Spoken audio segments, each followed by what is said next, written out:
नित्यानन्दं परमसुखदं केवलं ज्ञानमूर्तिं द्वन्द्वातीतं गगनसदृशं तत्त्वमस्यादिलक्ष्यम् एकं नित्यं विमलमचलं सर्वधी साक्षिभूतं भावातीतं त्रिगुणरहितं सद्गुरुं तं Namami.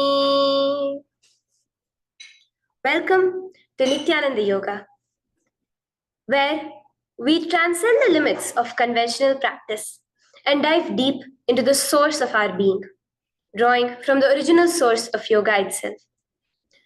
Today, we're embarking on a journey of a simple 308 asanas, the Dvitiya Vinyasa Krama. But it's not just about contorting the body or mastering complex postures. It is about connecting in oneness with the cosmos.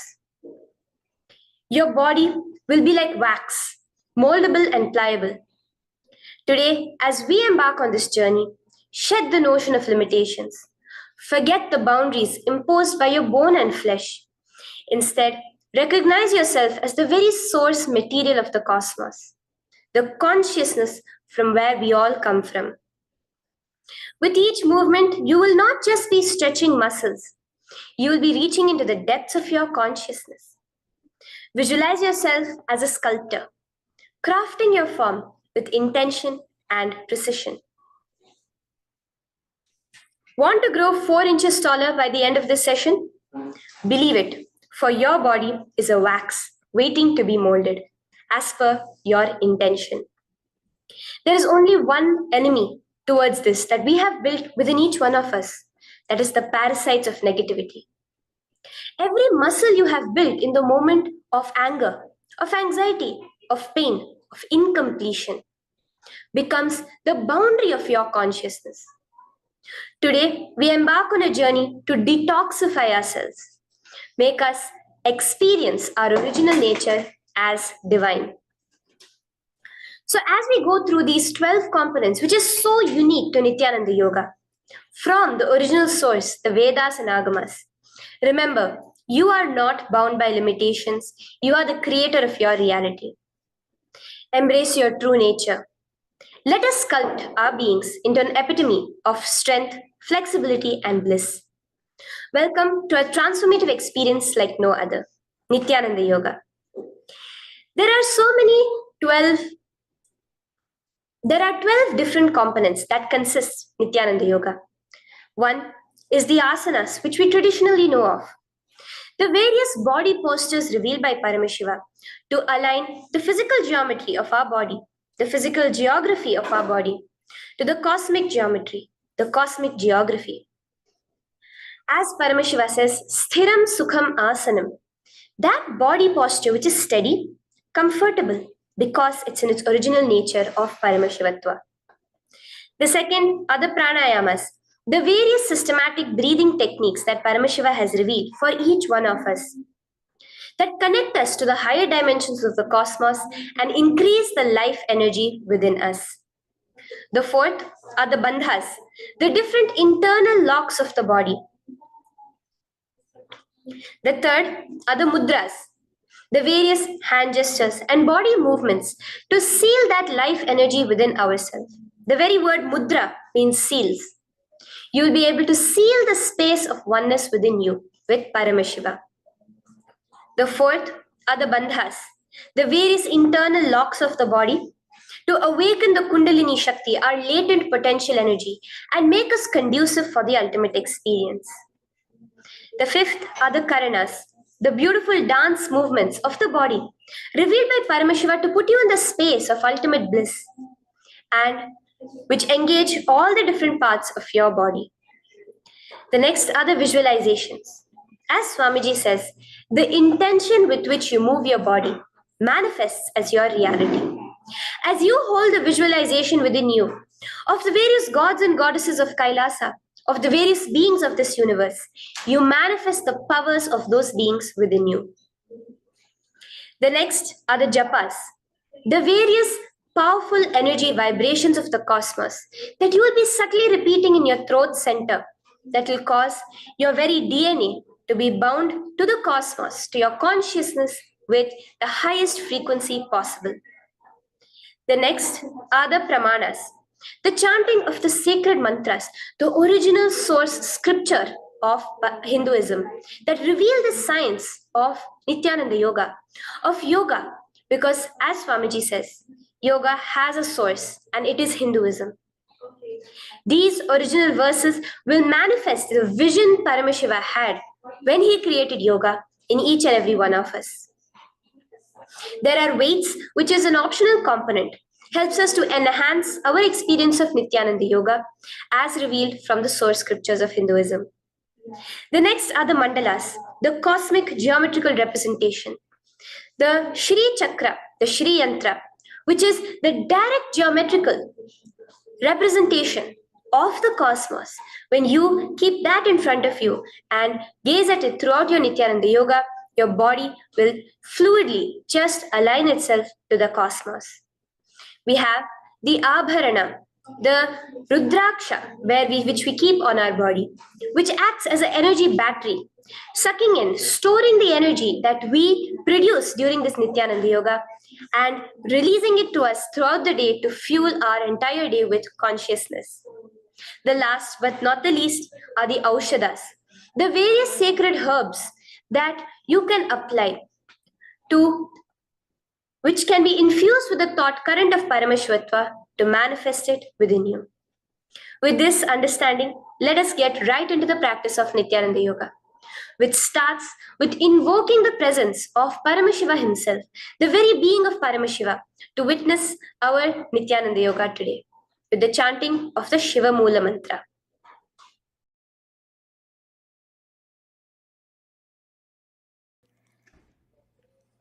Let us now chant the Shiva Mula Mantra 11 times internally.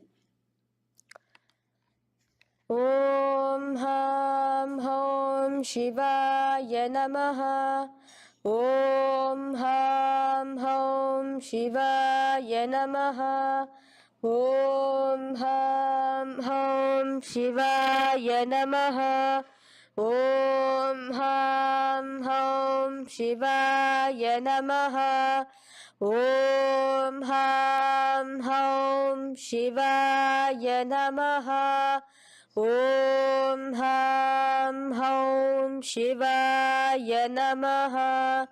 Om Ham Hom Shivaya Namaha. Om Ham Hom Shivaya Namaha. Om Ham Hom Shivaya Namaha.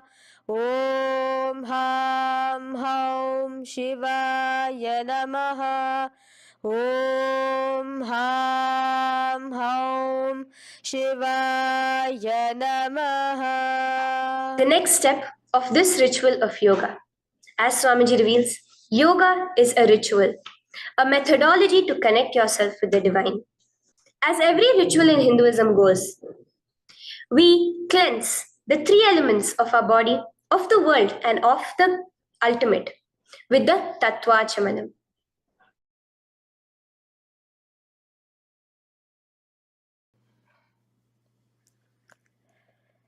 The next is the Tattvachamanam.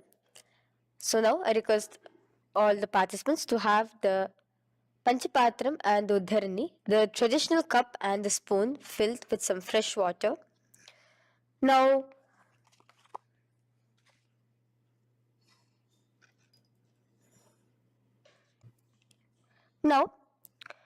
keeping your right hand in the shape of a cow's ear, the Gokarna Mudra, pour an Uddharani of water from the Panchapatram and chanting each of the following mantras internally, drink the water that flows through the base of the palm. Om Atmatattvam Shodayami Svadha. Om Vidyatattvam Shodayami Svadha. Om Shivatattvam Shodayami Svadha. Wash your right hand with water from the Panchapatram. Now, chanting the following mantra internally, wipe the upper and lower lips twice using the base of the right hand thumb, moving the hand from right to the left of the lips. Om Ham Hridayaya Namaha. Wash your right hand with water from the Panchapatram. Now, with the tips of right hand index, middle, and ring finger, touch above the upper lips and below the lower lips. Wash your right hand with water from the Panchapatram. Now, with the tips of right hand index finger and thumb joined together, touch your right nostril, left nostril. With the tips of right hand ring finger and thumb joined together, touch your right eye, right ear, left ear. Wash your right hand with water from the Panchapatram. Now, with the base of the right hand thumb and little finger, touch the navel, right chest, left chest. With the right hand, fingertips together, touch the top of the head, right shoulder, left shoulder, and your heart center. With that, we have the Sankalpa. The Sankalpa, the manifestation of our conscious intention. What is it today each one of us want to manifest through Nityananda Yoga? Hold that in your inner space. Through this conscious intention, which directly happens with the blessings, with the grace of the Supreme Pontiff of Hinduism, Bhagavan Shri Nityananda Paramashivoham, you will just see your intention manifesting as reality.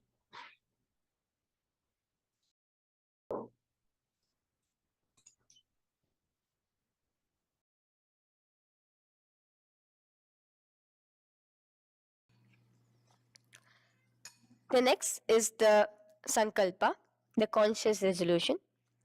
So now I request all participants now to, with your right hand, cover your left palm, which is the Sankalpa Mudra, and keep both the hands on the right thigh. Continue to keep this mudra till the end of the Sankalpa. Om Mamopata Samasta Duritakshayaddvara Bhagavat Shri Nityananda Paramashiva Prityartham Shri Nityanandeshwari Paramashiva Shakti Sameta Shri Nityanandeshwara Paramashiva Prityartham Cha Shubhe Shobhane Muhurte Adhya Brahmanah Dvitiya Paradhe Shri Shvetavaraha Kalpe Vaivashvatamanmantare Ashtavimshaditame Nityayuge Prathame Pade Jambudvipe Bharatavarshe Bharatakhande Meroho Dakshine Pashve Shakhabde अस्मिन् वर्तमाने व्यवहारिके प्रभवादीनां षष्ट्याः संवत्सराणां मध्ये शुभनाम संवत्सरे शुभायने शुभऋतौ शुभमासे शुभपक्षे शुभतिथौ शुभवासरयुक्तायां शुभनक्षत्र शुभयोग शुभकरण एवं गुणविशेषण विशिष्टायाम् अस्यां शुभदितौ श्री कैलासोन्नत द्वादशान्त श्यामला पीठारूढ श्री मीनाक्षी सुंदरेश्वरा भिन्न स्वरूप परशिवपुत्र रत्न कुमार गुरुमन्यतुल्यावतार श्री पार्वती स्तन्यपान लब्ध दिव्य ज्ञान विश्रुत सकल निगमागम सारभूत द्राविड वेद प्रवक्त्रे श्रीमत् परमशिव करुणा समधिगत मुक्तामय चतुरश्रयान गीयमान छत्र चामर श्री चिन्ह काहलादि समस्त बिरदावल्यलंकृत ज्ञान विज्ञान चक्रवर्ती सर्वजन संग सद्यो निर्वाण दीक्षा व्याप वर्ग वर्ष विश्रान जीमूत परमत कलभ केसरी शैव सिद्धांत स्थापनाचार्य श्री राजाधिराज पांड्य महाराज गुरु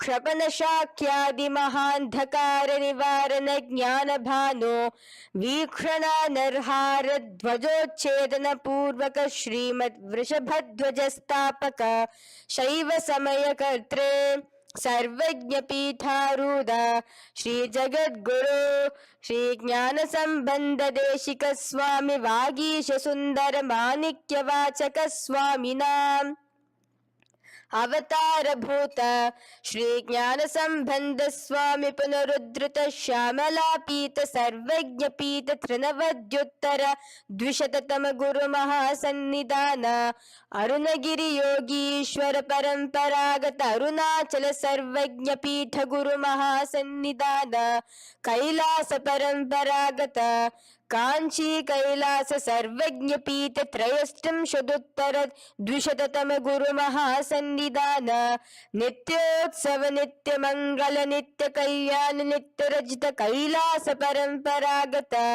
आदि कैलास नित्यानंद पीठ महासंस्थान महासिंहासन पीठ कर्त्रे साक्षात् श्री परमशिव समुद्भूत कैलास परंपरागत वैवस्वत मुनि इक्ष्वाकु हरिश्चंद्र भगीरथ श्रीरामचंद्र सूरसेन इत्यादि अनवच्छिन्न सार्वभौम चक्रवर्ती परंपरागत चतुष्षष्टि योगिनी मंडित चतुष्षष्टि संप्रदाय प्रवर्तक मनुधर्म शासन सूर्यवंश प्राप्त सर्वज्ञ पीठ सुरांगी साम्राज्य मूधाभिषिक्त चूडामणे साक्षात् श्री परमशिव समुद्भूत कपिल महागुरु पुनरुद्धृत महानिर्वाणि पीठ अष्टोत्तर सहस्र श्री महामंडलेश्वर साक्षात् श्री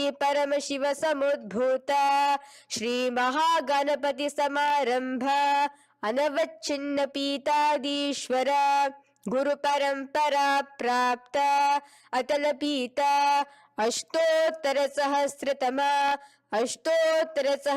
श्री अतल पीताधीश्वर धर्म मुक्ति स्वर्गपुर स्वर्ण पीठ त्रयोविंश गुरु पीठ सर्वज्ञ पीठ जगद्गुरु श्री कैलास पुनरुद्धारक श्री कैलास परमाचार्य श्रीमत् परमहंस परिव्राजकाचार्य वर्य सच्चिदानंद प्रणव स्वरूप श्रोत्रिय ब्रह्मनिष्ठ श्रीमद् जगद्गुरु श्रील श्री भगवत श्री नित्यानंद परम शिव श्री ज्ञान संबंध देशिक परमाचार्य स्वामिनां प्रीत्यर्थम तेषां पादारविन्दयोः भक्ति सिद्ध्यर्थम गुरु कृपा कटाक्ष सिद्ध्यर्थम क्षेम स्थैर्य वीर विजय आयुरारोग्य ऐश्वर्यानां अभिवृद्ध्यर्थम धर्मार्थ काम मोक्ष चतुर्विध फल पुरुषार्थ सिद्ध्यर्थम समस्त दुरितोपशांत्यर्थम समस्त मंगलावाप्यर्थम भगवत श्री नित्यानंद परमशिव प्रसादेन सकुटुंबस्य ज्ञान वैराग्य जीवन मुक्ति प्राप्त्यर्थम भगवत श्री नित्यानंद परमशिव कृपा कटाक्षेन पूर्ण आरोग्य युक्त दृढ़गात्र यौगिक शरीर सिद्ध्यर्थम परम शिव शक्ति आविष्करणार्थम नित्यानंद योगाभ्यासं करिष्ये. Now wash your right hand with water from the Panchapatram. Om Apaupasprisya. Now, let's get started with the asanas. Okay? Sit first in a cross-legged position on the ground in Sukhasana. Bring your hands into the Bindu Mudra with your thumbs and index fingers touching each other. Place it on top of your knees. Here we have the Kumbhaka, the pranayama of Samana Kumbhaka. As you inhale and exhale, visualize flames licking up your spine. Do the bandhas, the locks, the Mahamudra Bandha, all three of the bandhas, where you are doing the Jalandhara Bandha, tucking in your chin to your chest, the Udyana Bandha, sucking in your stomach, and the Mula Bandha, clenching your perineum. For the first set of asanas, we have the japa Soham, which you'll be repeating in your throat center. As you do Sukhasana, visualize Lord Shiva in your inner space. The next asana is Parvatasana. Now, from the seated position, bring both your feet to the opposite thighs. Clasp your hands together in front of your heart center in the Anjali Mudra and raise it above your head. Keep your hands as straight as you can. Continue the Samana Kumbhaka and the Japa of Soham. Remain with all the three bandhas, the chin to your chest in Jalandhara Bandha, the stomach tucked in Udyana Bandha, and the clenched perineum in Mula Bandha. Here, visualize yourself as Mount Kailash. The next asana is Hali Pavasana. Now slowly bring your feet together in front of your body as you stretch it out a little further away. Now bring your hands behind your back and clasp the left hand by your right. Lean forward, placing your forehead on the ground as you continue to engage all the three bandhas. Here, gaze at your nose. Visualize Swamiji, the Supreme Pontiff of Hinduism, in your inner space.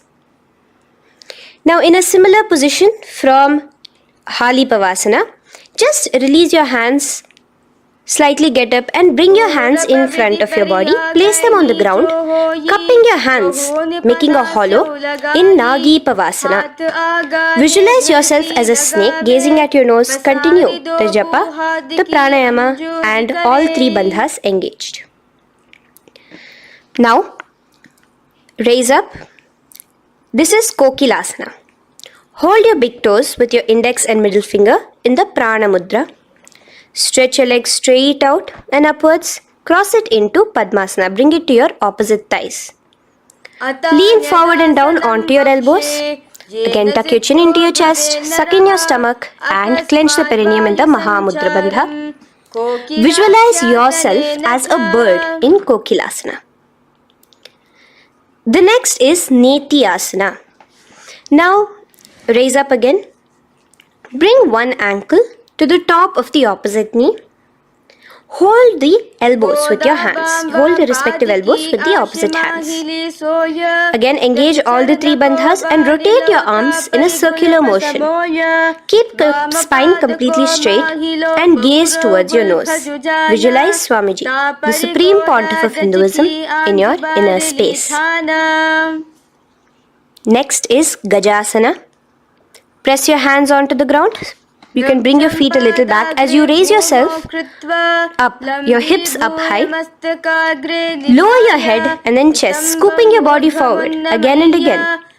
Here, engage the Udyana Bandha, where you suck in your stomach along with the Mula Bandha, clenching the perineum.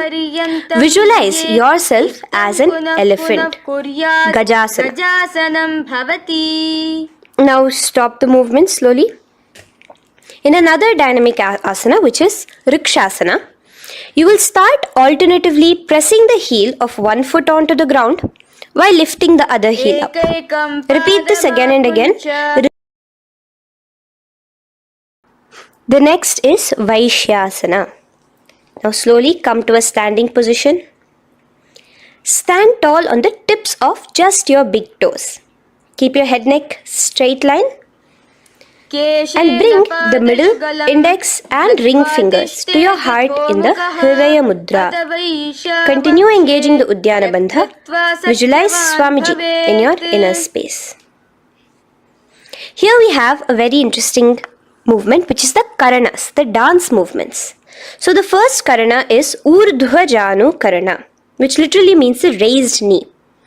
So now stand in the Aramandi position, which is your heels touching together, the toes facing outwards, almost at a 45-degree angle. Bend your knees low and keep both your hands at your chest, elbows parallel to the ground. Twist one knee towards the center of your body. Raise it up, back across the body back to the original position. Simultaneously with the leg movement, follow it with your respective hand, up and across the body. Repeat this alternatively on both sides. Now, in Balalingasana, come back to a standing position straight and interlace your fingers from outside in. This is the Sarva Vashankari Mudra. Hold on to your knee, pulling it up towards your chest. Pull it tight. Continue to keep your spine straight. Engage all the three bandhas, the Jalandhara Bandha, the Udyana Bandha and the Moola Bandha. As you are holding your knee, visualize yourself holding, caressing a baby. Balalingasana. The next asana is Pada Pidanasana. Now the same foot which is raised, clasp it with your hands and pull it behind towards your body, holding it with both your hands. Again, engage all the three bandhas, standing tall. Visualize Swamiji, the Supreme Pontiff of Hinduism, in your inner space.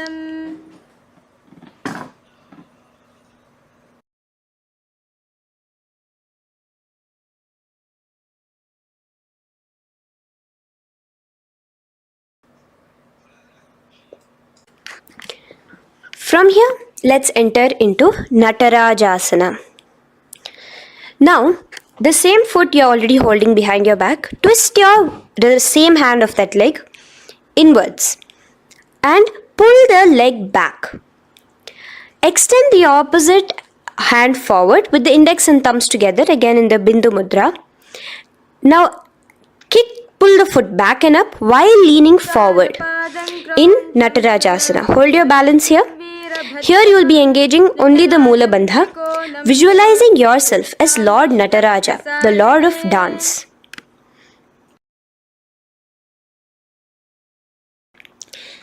Now again let's repeat Balalingasana on the other side with the other leg. Pull it up towards your chest with the hands in the Sarva Vashankari Mudra. Engage all the three bandhas as you visualize yourself holding and caressing a baby. Now pull your foot back into Pada Pidanasana on the other side. Remain with all the three bandhas engaged. Visualize Swamiji in your inner space. And lean forward. Now, hands stretched in the Bindu Mudra into Natarajasana. Balance there as you visualize yourself as Lord Nataraja. Now, come back to a standing position. Release your leg. Gain your balance. As we enter into the Ardharechita Karana. Now again bring yourself to the Aramandi position, heels together, toes pointed outwards and knees bent. Now from this position, bring your right foot onto the tips of the toes behind the left heel. The heel should be up.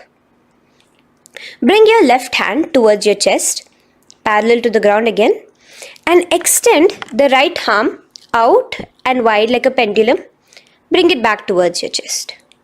Now while your arm is swinging, remember to move your fingers one by one inwards towards the palm and then outwards. Now place the right hand over the nose. Uncross your ankles. Let's do this on the other side also. Cross the left ankle behind and stretch the left hand out like a pendulum.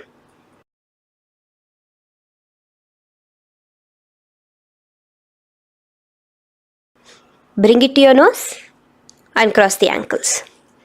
Now let us enter into the skeleton dance. It's a very powerful meditation. It cleanses the muscle memory. Any patterns which are there within your muscle memory can be completely wiped out through this skeleton dance. Just 2 simple steps. Now stand straight, visualize yourself as a skeleton. You can close your eyes. Just visualize yourself as pure bones.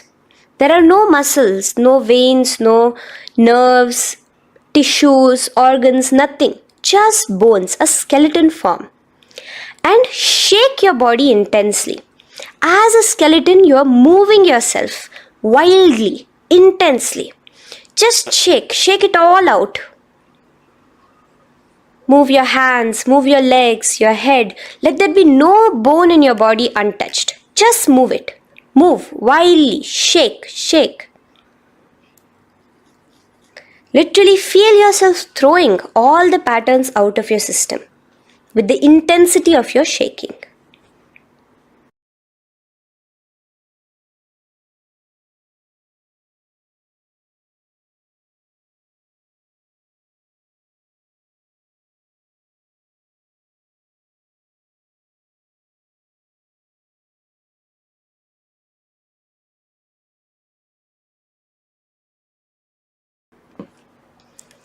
Now slowly calm down.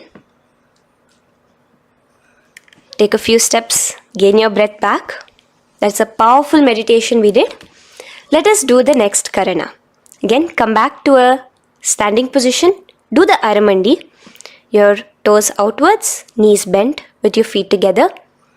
Now here, raise your hands above your head. Keep your palms completely straight and cross the wrists with the palms facing forward and the back of the hands outward. Now from the crossed wrists, uncross the wrists, spreading your arms out wide while you turn your hip towards the side. Turn by the waist sideways. Bring your hands back over the head and turn on the other side. Repeat this on the other side. Do it again. Let's twist out. Come back to the middle and twist out again.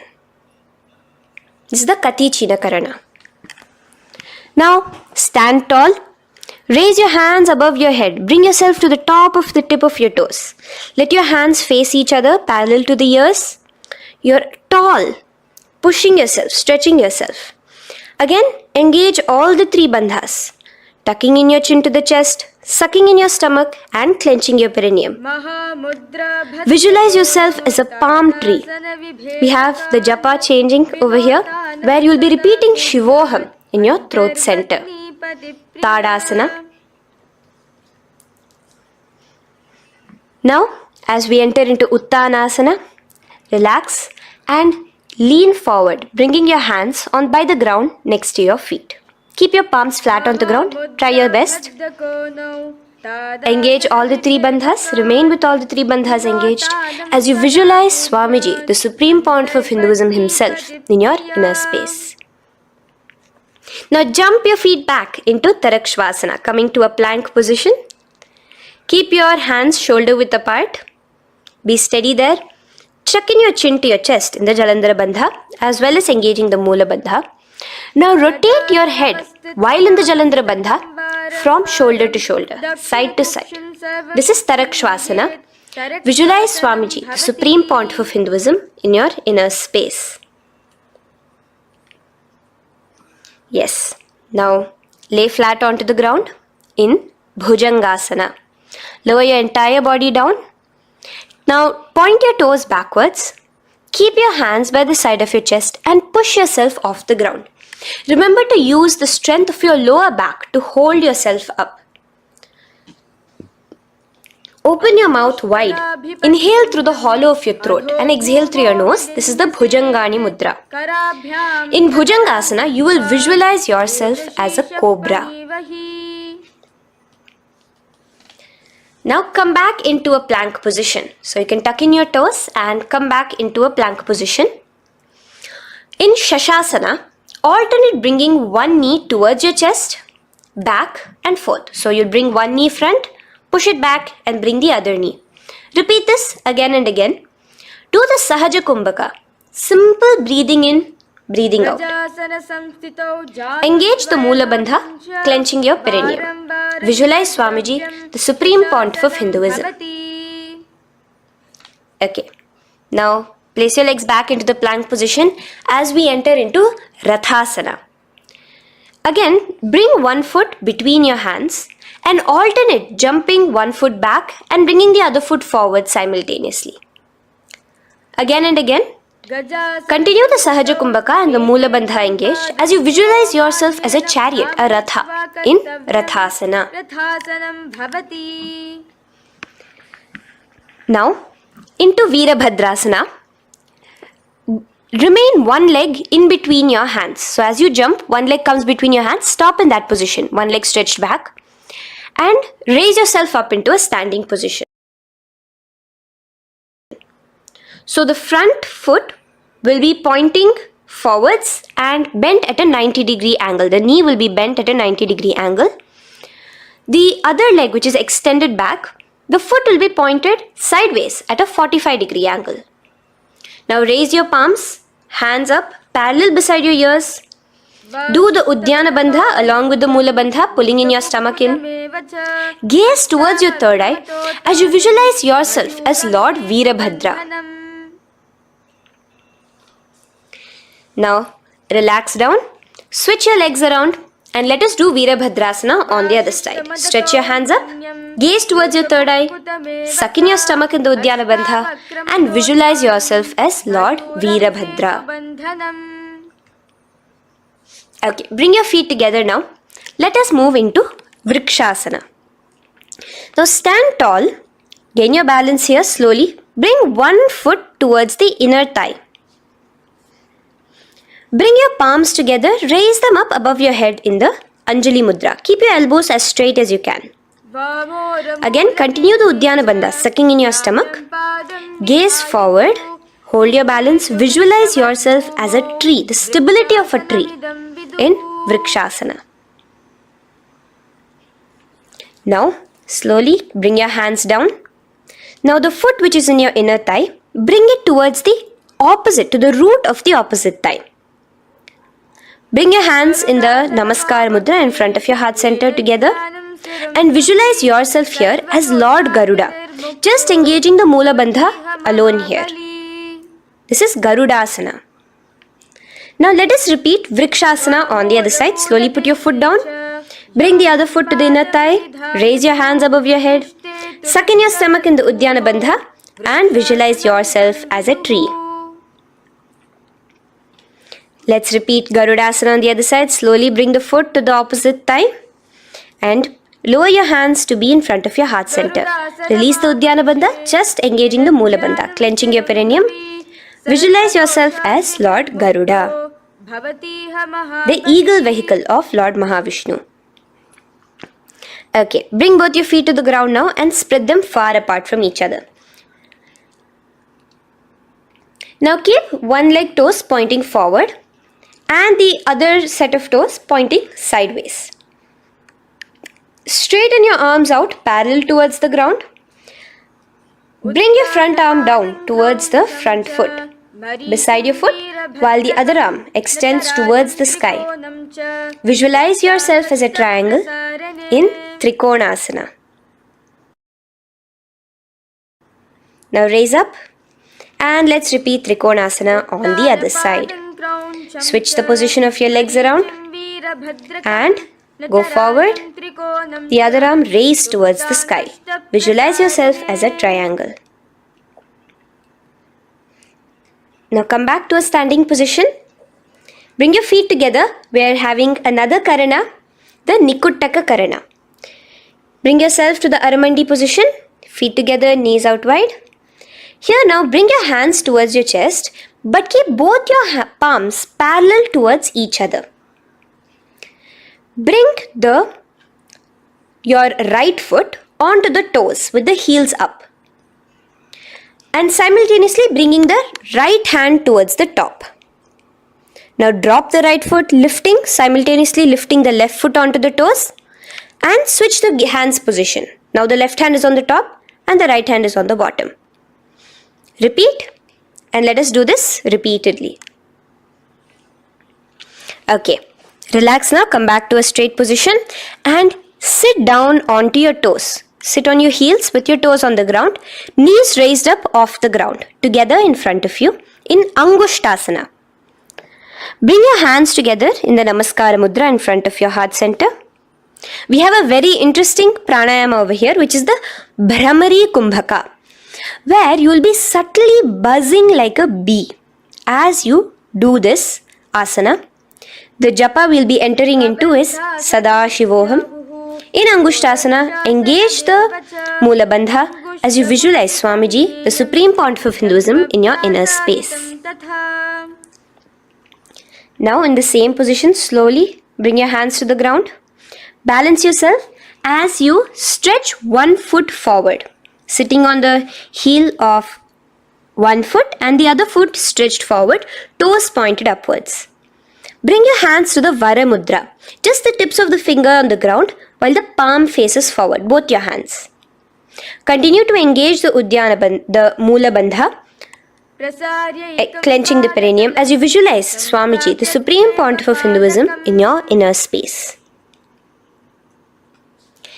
Now, Stretch, the leg is stretched forward, right? Stretch the same hand, the respective hand forward and clasp onto the big toe of that foot in the Prana Mudra with your index and middle fingers. The other hand, bring it to the back of the respective heel in Vidhunanasana as you visualize Swamiji in your inner space. Okay, bring your 2 feet back together as we repeat Saurasana on the other side. Stretch your left leg forward now. Palms in the Varamudra on the ground. Visualize Swamiji in your inner space. And lean forward into Vidhunanasana on the other leg. Clasp your toes. Bring the other hand to the back heel. Continue to visualize Swamiji.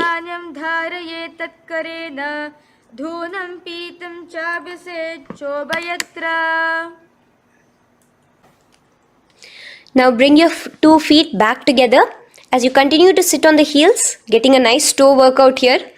Balance on your toes, bring your knees together in front of you. Now place your palms on top of the respective knees with the hands facing upwards, the palms facing upwards. Leave a slight gap between your palms and knees. As you gaze forward, engage the Jalandhara Bandha, tucking in your chin to your chest, and look between the gap between your hands. Brahma Jurankushasana. The next is Kapilasana. Now spread your knees wide and place them onto the ground. Keep your hands on the respective knees.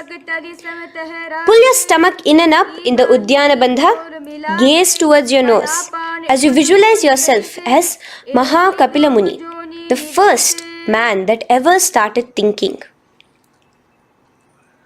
In the same position, just release that Uddiyana Bandha. Release the lock of the stomach, but continue to clench your perineum in Mula Bandha as you switch your gaze to your third eye. So from your nose, switch your gaze to the third eye. Visualize Swamiji, the Supreme Pontiff of Hinduism, in your inner space. Bhadra Gorakshasana. Next is Suryasana. Now, your toes are tucked. Just lift your knees off the ground, wide apart. Bring your hands together in the Padma Mudra with the little fingers and thumbs joined together. Engage the Uddiyana Bandha, suck in your stomach and raise your hands up tall above your head. Slightly lean back as you look towards the gap between your hands. Visualize Lord Surya in your inner space. Now relax, slowly bring your hands to the ground. Sit on top of your heels, the toes flat. Here, keep your hands on top of your knees and lift your tongue up against the roof of your mouth in the Manduki Mudra. Do the Sahaja Kumbhaka, simple breathing in and out. Engage the Mula Bandha, clenching your perineum. With the Japa Sadashivoham, repeating in your inner space, here you will visualize yourself as a frog in Mandukasana. Your tongue pressed against the upper palate. Is your frog-like tongue catching the nectar of immortality dripping from your Sahasrara Chakra? Gaze towards your third eye in Mandukasana. Now from here itself, moving into Uttana Mandukasana. Just bring your hands to the opposite shoulders, remaining in the same seated position.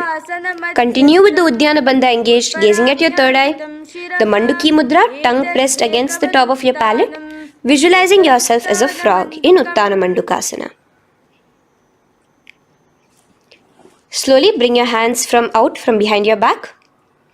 Now slightly raise up and cross your ankles behind you. Sit on top of your crossed ankles. Keep your knees wide and your fingers spread on the top of your knees, both your hands. Open your mouth wide and stick out your tongue, exhaling forcefully. Gaze at the tip of your nose. Repeat this several times because you are visualizing yourself as a lion in Simhasana. The next asana is Bhadrasana. Now you can release yourself and uncross your ankles. Just keep your toes crossed behind you. Again, sit on top of your heels, keeping your knees wide apart. Cross your hands behind your back, hold on to the big toes in the Prana Mudra with your index and middle fingers. Apply the Jalandhara Bandha, tuck in your chin to your chest along with the Mula Bandha, sucking in your perineum. as you gaze towards your nose. Here, resume the Brahmari Kumbhaka, buzzing like a bee subtly in your inner space, as you visualize Swamiji, the Supreme Pontiff of Hinduism, in your inner space. Now, bring your hands out from behind you. As you bring yourself to a squatting position. Keep your feet flat onto the ground as close together as possible, but your knees opened wide. Bring your body in between your knees, your torso in between your knees, and take your arms in and around your knees towards the back, clasping your fingers, interlacing your fingers behind you in the Paramashivoham Mudra. Gaze towards your nose. Visualize yourself as a crow in Kakabhusandhiya Asana. The next asana is Kani Pavasana. Unclasp your hands and place them flat onto the floor. Keep them shoulder width apart for good balance. Now, slowly bring your knees to the back of your arms, above the elbows. Lean your chin forward and down. Keep your gaze steady as you lift your feet off the ground. In Kani Pavasana, visualize Swamiji, the Supreme Pontiff of Hinduism, in your inner space. Now in the same position, slowly lower your head to the ground and stretch your legs up high, forming a tripod between your two hands and your head in Kapali Asana. Gaze at your nose, continue the Brahmari Kumbhaka, continue engaging the Mula Bandha and the Japa of Sadashivoham. Visualize Swamiji in your inner space. The next asana is Parshva Mayurasana. Slowly bring your feet down. Yes, relax. And now squat on your toes with your knees together and twist your body. Place both the hands to one side of your knees. Now bring one of your elbows to the knee and the other of your elbows towards the hip. Lean onto your arms, balance, extending your legs out to the side. Gaze towards your third eye, visualizing yourself as a peacock. In Parshva Mayurasana, as you do the pranayama, the Rechaka Kumbhaka, let your exhalations be prolonged and your inhalations be slightly shorter. Now relax, bring your feet to the ground and bring your body to the other side of your knees as you repeat Parshva Mayurasana on the other side. Lean forward, stretch your legs, gaze at your third eye. Visualize yourself as a peacock. Now let's do Bhairaganathasana. Now come again to a plank position. Place your hands down, stretch your legs back and bring one foot around your shoulder to be placed in between both your palms. Gaze at your third eye. Just engage the Mula Bandha, clenching your perineum. Here, this is Bhairaganathasana. Visualize yourself as Lord Kala Bhairava. Slowly bring your foot out and bring the other foot in between your palms, remaining in the plank position. Continue to visualize yourself as Lord Kala Bhairava in Bhairaganathasana on the other side. The next asana is Unmukha Pithasana. Now from the same plank position, bring your forearms onto the ground. Be steady as you walk your feet closer towards yourself, forming like a slight mountain. In Unmukha Pithasana, gaze at your third eye.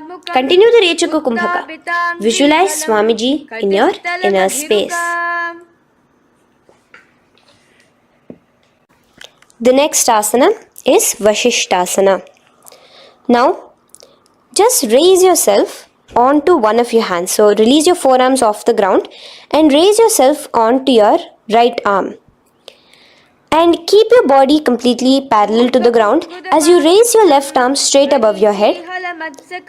Visualize yourself as Rishi Vashishta as you do the Vashishthasana. Gaze towards the hand on the top. Now slowly bring that hand down. As you switch the hands, bringing your right hand up towards the sky. Balance there, completely straight on your toes. As you visualize yourself as Rishi Vashishta, the Guru of Bhagavan Sri Rama. Now, bring your feet forward into Anjani Asana. So here you will be sitting on your hips with your legs pointed forward And sit on top of your hands. So keep your palms facing upwards and sit on both your palms as you tuck your elbows into your body. Do the Rechaka Kumbhaka, continue the Rechaka Kumbhaka. Engage the Jalandhara Bandha, tucking in your chin to your chest, gaze at your nose, visualize yourself as Lord Hanuman in Anjani Asana. Now, slowly release your hands from under your body as you lean forward into Paschimottanasana.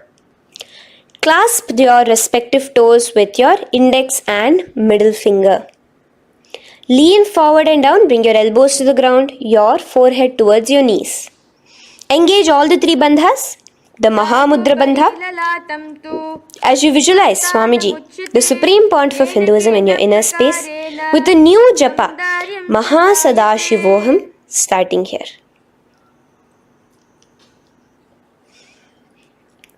The next is Ugrasana. Now, you can raise up and clasp your hands behind your neck in the Parashamudra. Interlace both your fingers. Lean forward and down, bringing your forehead to your knees and your elbows onto the ground. Again, engage all the three bandhas in the Mahamudra Bandha as you visualize Devi Kali in your inner space in Ugrasana. The next is Marichi Asana. So raise up and keep one leg pointed forward while you bring the other leg towards the groin, the knee pointed upwards. Place the foot flat on the ground. Now lean forward, bring both your hands, wrap your arms around the raised knee, clasping your hands behind the back together. Bring your chest to the thigh with your head towards the knee. Here engage just the Moola Bandha, sucking in your perineum, as you visualize yourself as Rishi Marichi in Marichi Asana. The next asana is Mahamudrasana. Now slowly raise up and the raised knee, let it rest by your side with your leg towards the inner thigh of the opposite leg. Now again reach down, hold your foot, bring your elbows to the ground, your forehead to your knees. Engage all the three bandhas in the Mahamudra Bandha. Gaze at your nose, visualize Swamiji himself in your inner space. Raise up. Let's repeat Marichi Asana on the other side. Bring the other foot straight while the other foot comes into the groin. Knee up. Lean forward, clasping your hands behind your back. Visualize yourself as Sage Marichi. Now from here, raise up, engage all the three bandhas as you let your knee fall to the side. Lean forward, clasping the foot. Gaze at your nose. Visualize Swamiji in your inner space in Mahamudrasana on the other side. Now, bring yourself to a seated position.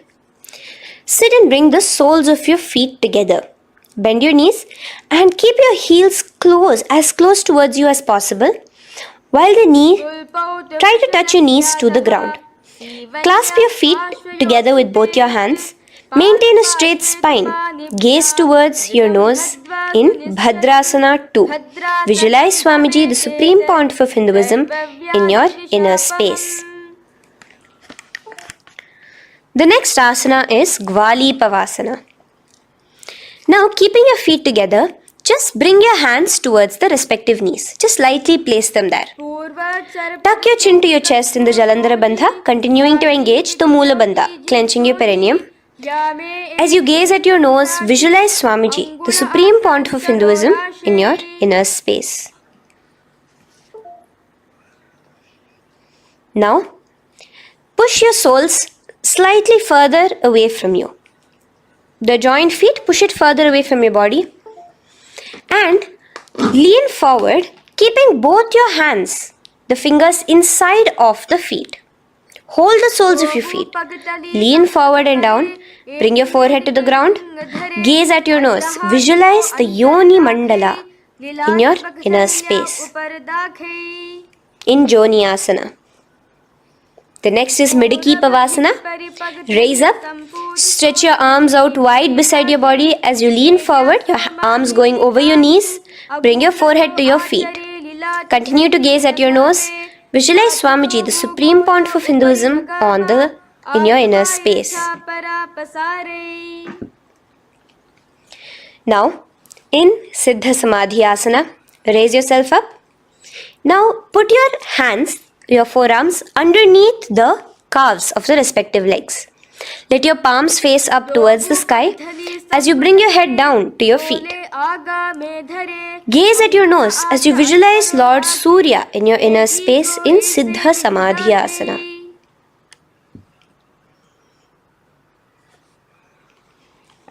The next asana is Chinaki Pavasana. Raise up now. Bring both your feet together in front of you. Bring your feet back close to your body. Now place your hands underneath both the feet and pull your feet open like a book facing towards the sky. Both your feet. Press your elbows onto your thighs near the knees and gaze towards your nose, visualizing Swamiji in your inner space in Chinaki Pavasana. Giving yourself a nice stretch. Now, release your feet and bring your hands to the respective knees. Gently push down on your knees, pushing it towards the ground. Suck in your stomach in the Uddiyana Bandha. Gaze at your third eye, visualizing Swamiji in your inner space. This is Charapata Chokasana. The next asana is Bhairavasana. Now, continuing to remain with your feet together, you can use the help of your hands to bring your toes onto the ground with your heels pointed upwards. Just push yourself and try to do it. Continue to remain with the Uddiyana Bandha engaged, your stomach sucked in. Bring your hands to the Bindu Mudra with the index and thumbs together on top of the knees. Gaze at your third eye. Visualize yourself as Lord Kala Bhairava in Bhairavasana. The next asana is Samanasana. So slowly you can bring your feet out from underneath. Take now one foot towards your chest, holding with both your hands as the other foot rests by the perineum. Pull the sole onto your chest. Gaze at your third eye. Visualize yourself holding the breath in the Mooladhara Chakra, the Chaturdala, the 4-petal lotus of your body. Gaze at your third eye. Visualize Swamiji, the Supreme Pontiff of Hinduism, in your inner space in Samanasana. From here, let's move into Apanasana. Now, the foot that you have towards your chest, just bring it over your shoulder and place both your palms onto the ground beside you.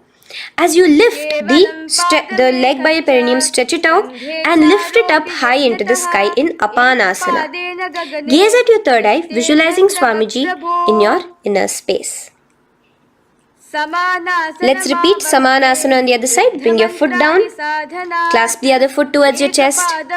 Gaze at your third eye, visualizing Swamiji in your inner space. And bring the foot onto your shoulder as we repeat Apanasana on the other side. Stretch your leg out straight in front of you, up high towards the sky, gazing at the third eye, visualizing Swamiji in your inner space. Okay, relax slowly. Let's move into Gomukhasana. Now, sitting in a seated position, cross one leg over the other, like over, and align the knees together at the center of your body and the feet by the opposite hips. Place both your hands on top of the stacked knees. Gaze at your nose. Here we have a beautiful pranayama, very cooling pranayama, which is the Sheetkari pranayama, where you will be inhaling through your clenched teeth with your tongue pressed against behind your teeth and exhaling through your nose, creating a hissing sound. The japa will be for the next sequence of asanas. Om Nityanandoham. Visualize the face of a cow in Gomukhasana. Now keep your knees crossed. From the knees, bring your hands towards the respective toes on the side of the body. Clasp the big toe in Pranamudra. Suck in your stomach in the Uddiyana Bandha. Visualize yourself as Rishika Anasuya in Anasuyasana. Now in Anusuyasana 2, just bring your hands behind your back, clasp together, interlaced fingers in the Paramashivoham. Lean forward and down. Try to bring your nose to touch the ground in front of you. Just visualize yourself as Rishika Anasuya and gaze at your nose. Anusuyasana 2. Raise yourself up now. Now bring one foot towards the perineum, knee resting on the ground. Raise your other foot with the foot in front of the lying down foot, knees pointed upwards towards your chest. Place your hands on the respective knees. Keep your spine tall, chest out. Gaze at your nose. Visualize yourself as Lord Garuda, the eagle vehicle of Bhagavan Mahavishnu. Garudasana 2. From here, moving into Naradasana. Now, keep both your hands, bring both your hands behind your neck and clasp them in the Paramashivoham Mudra. Interlace your fingers behind your neck. Twist outward of the raised knee. Just keep your whole body outside of the raised knee. Gaze towards your third eye, visualizing yourself as Devarishi Narada in your inner space. From Naradasana, let's enter into Matsya Pithakasana. Place one foot on the top of the opposite thigh. Wrap your respective arm across the knee, holding on to the opposite shin. Extend the opposite hand straight. Hold on to the respective toe with the index and middle fingers in Prana Mudra. Gaze towards your nose. Visualize Matsyavatara, the fish form of Bhagavan Mahavishnu in your inner space in Matsya Pithakasana.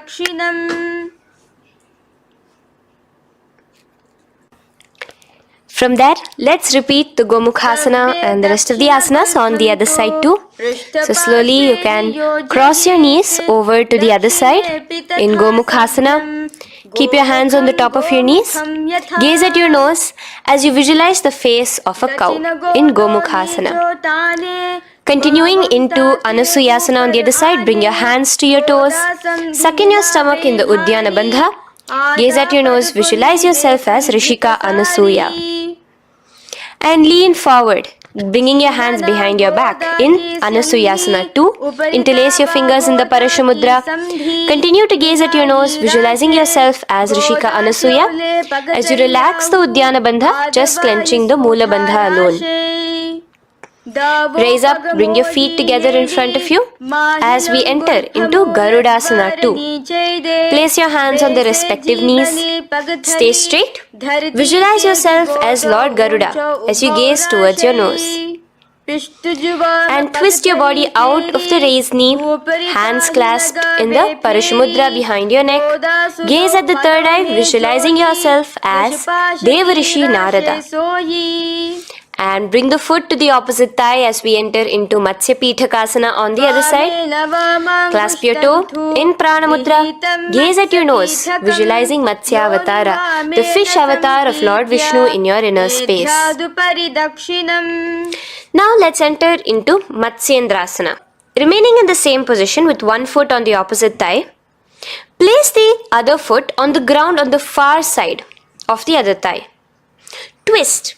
Bring your elbow outside the raised knee. Keep the raised arm by your neck. Turn backwards. Gaze towards your third eye, the other hand straight out. Visualize Matsyendranatha, the great Rishi and master of Hatha Yoga in your inner space. Just switch your hands around. Straighten the hand that was originally bent and bend the other hand towards your neck. As we enter into Kubhasana, visualize yourself as a camel. Continue to gaze at your third eye. Now, straighten out both your hands straight out in the same position. Continue to gaze at your third eye, visualizing Matsyendranatha, the master of Hatha Yoga in your inner space. Now slowly take your foot off from the thigh. As we enter into Matsyendrasana on the other side, bring the other foot to the thigh. Place the other foot on the far side. Twist, bringing your elbows outside of the raised knee, hands on the head. The other hand stretched out back. Twist, gazing at your third eye. Visualize Matsyendranatha in your inner space. Switch the hands around as we enter into Kubhasana on the other side. Remember to visualize yourself as a camel. Now stretch both your hands out in Matsyendrasana 2 on the other side. Visualize Matsyendranatha in your inner space. Now, with one leg on the thigh, bring the other foot too to the opposite thigh in Padmasana. Place your palms on the respective knees. Engage all the three bandhas in the Mahamudra bandha, tucking your chin to your chest, sucking in your stomach and clenching your perineum. We have a new pranayama here, which is the Shitali Kumbhaka, where you will continue to inhale through the teeth without creating the hissing sound, and exhale through your nose. A new japa of Om Nityananda Mahasadashivoham starts here. Gaze at your nose in Padmasana, visualizing yourself as Bhagavan Paramashiva. Now, keeping your legs in the same position, just cross your hands over each other, clasping onto the toes with your index and middle fingers in the Prana Mudra. Gaze at your nose, visualize yourself as Devi Parvati, the consort of Lord Paramashiva in Padmasana 2. Now, uncross your hands. Take your hands and insert it into the gap between your thighs and your calves. Put both your hands within and pull it out on the other side. As you balance on your hands, lifting your whole body off the ground, visualize yourself as a rooster in Kukkutasana. Now relax. Take your hands out from inside your feet as we enter into Baddha Keki Asana. Place your hand onto the ground as you raise up on your knees. Place your palms on the ground, fingers pointing towards the legs. Now keep your elbows together, pressed against your navel. Slowly lean forward, balancing, and extend your knees off the ground, visualizing Swamiji in your inner space. In the same position, stretch your legs out behind you. In Mayurasana, visualize yourself as a peacock. Hold your balance. Relax now. Yes, relax flat onto the ground into Makarasana. Lay down completely flat. Keep your feet pointing outwards, far away from each other. Place your forehead on the mat. Interlace your fingers behind your neck in the Paramashiva. Just relax, visualizing yourself as a crocodile as we go back to the Sahaja Kumbhaka, the simple breathing in, breathing out. Just keep the Mula Bandha alone engaged.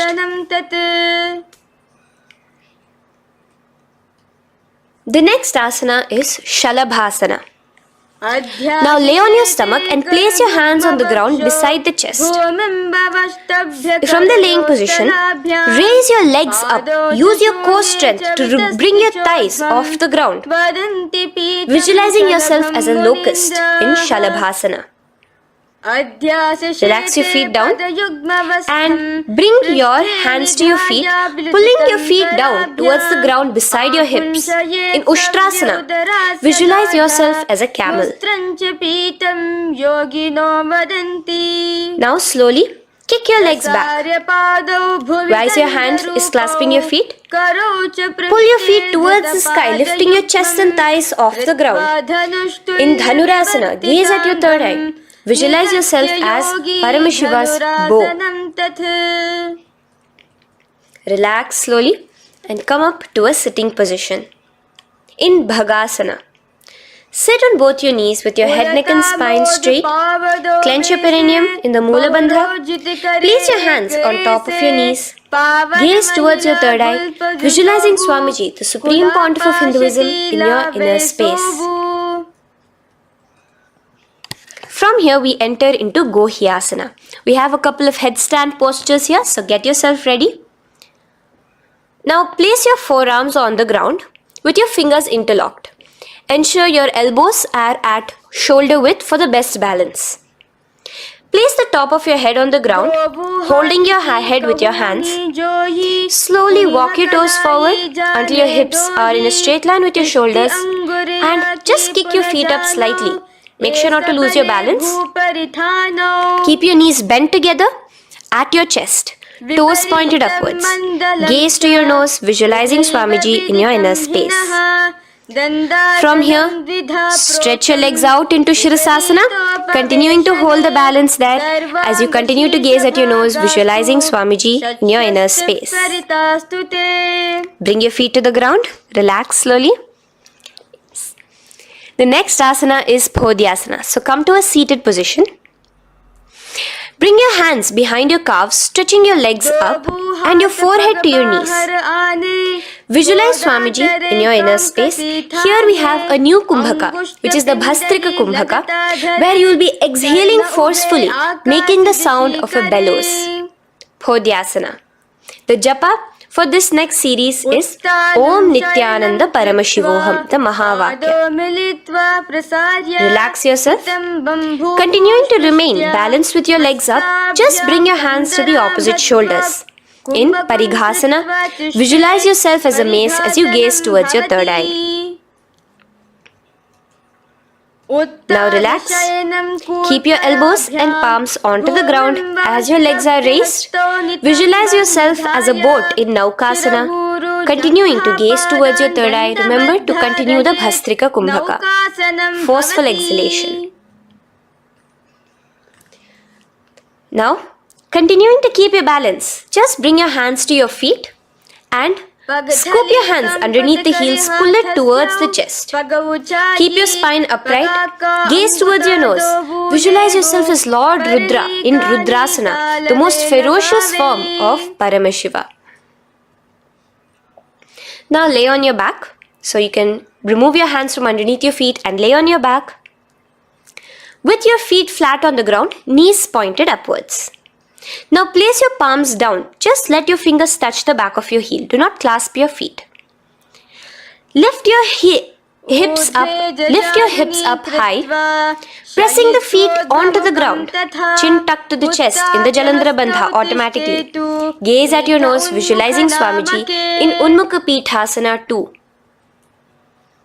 Now lay onto the ground in Shavasana. Just lay completely flat with your palms facing upwards by the side of your body. Just unclutch from any movement happening within you. Visualize your body is dead. The Supreme Pontiff of Hinduism, Swamiji, is just liberating you. Just let your awareness, your energy completely pervade your body in the Shakti Chalan Mudra as you continue to vibrate with the Mahavakya.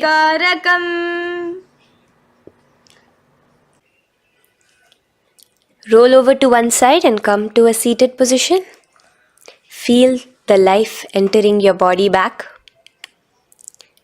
In a seated position, let us get continued with the sequence. We have 200 asanas more to go, starting with Yatha Sanishtasana. In Yatha Sanishtasana, sit in any posture you are completely comfortable in, bringing your hands into the Bindu Mudra with the thumbs and index touching. Start off with the Samana Kumbhaka. As you're inhaling and exhaling, feel flames licking up your spine. Clench your perineum in the Moola Bandha with the japa Om Nityananda Paramashivoham for the remaining of the sequence. Visualize Swamiji in your inner space. From here, moving into Samasana, where you bring your feet to a cross-legged position. Keep your hands on your knees with the thumbs and index touching in the Bindu Mudra. Just inhale and exhale as you visualize Swamiji in your inner space. The next is Muktasana. Press your left foot against your genital region. Place the right foot on top of your left. Keep your hands facing downwards on top of your knees. Sit straight, gazing towards your nose. Visualize yourself as a sage liberated by Swamiji himself. Now, continue to remain in the same position as we go into Siddhasana, where your gaze will be switching from the nose to your third eye.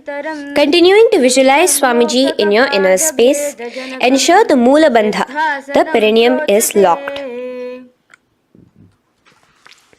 In Siddhyasana now, continuing the same position. Engage all the three bandhas, sucking in your stomach, bringing your chin to your chest in the Mahamudra Bandha. Switch the gaze to the ground in front of you from your third eye. Visualize Swamiji in your inner space. Now, relax the Udyana Bandha and Jalandhara Bandha. Just keep the Moola Bandha, the perineum, alone clenched as we enter Rudrasana 2. where your legs will remain in the same position, just your hands alone, from resting on your knees, will turn around to the Bindu Mudra, the thumbs and index touching. Gaze towards the third eye, visualize yourself as Lord Rudra, the fierce dimension of Paramashiva. The next is Santadhunasana. Keep your hands in the Bindu Mudra, your legs crossed in the same position.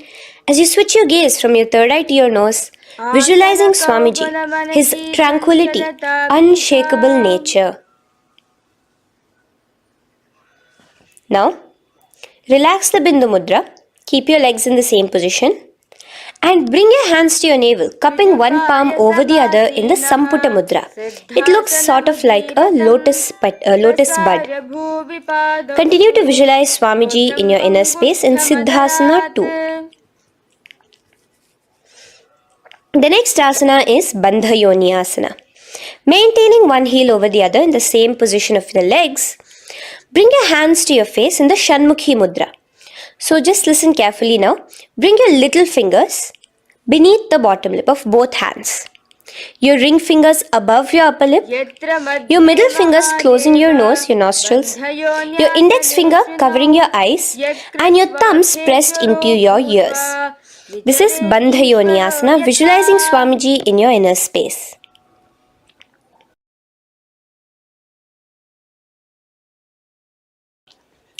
The next asana is Virasana. Now, you can remove your hands from your face and bring one foot onto the opposite thigh, and the other foot underneath the thigh. Keep your hands in the Bindu Mudra, thumb and index fingers together on the top of your knees as you embody the space and state of bravery, Veera, in Virasana. Now, changing the leg position again as we enter into Valmikasana, keep your left heel on the right side of the generative organ, toes under the thigh. Keep your right foot on top of the left leg, toes by the knee. Again, bring your hands into the Bindu Mudra on top of the knees. Gaze towards your third eye. Visualize Rishi Valmiki, the poet, the first poet and author of Ramayanam. The next asana is Joni Mudrasana. So you're going to remain here as you switch your gaze to your nose, visualizing the Yoni Mandala, a beautiful formation, divine cosmic geometry, representing Devi, Shakti, a symbol of the creative energy of the universe in Joni Mudrasana.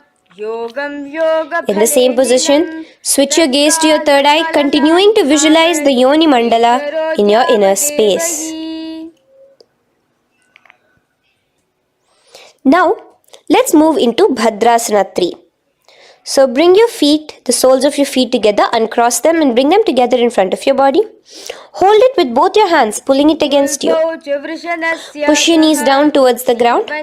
As you gaze at your nose, suck your stomach in the Udyana Bandha. Visualize Lord Veerabhadra in your inner space. Bhadrasana 3. In the same position, we are entering into Aghorasana, where your left hand will rest on top of the left knee, while your right hand comes towards your face.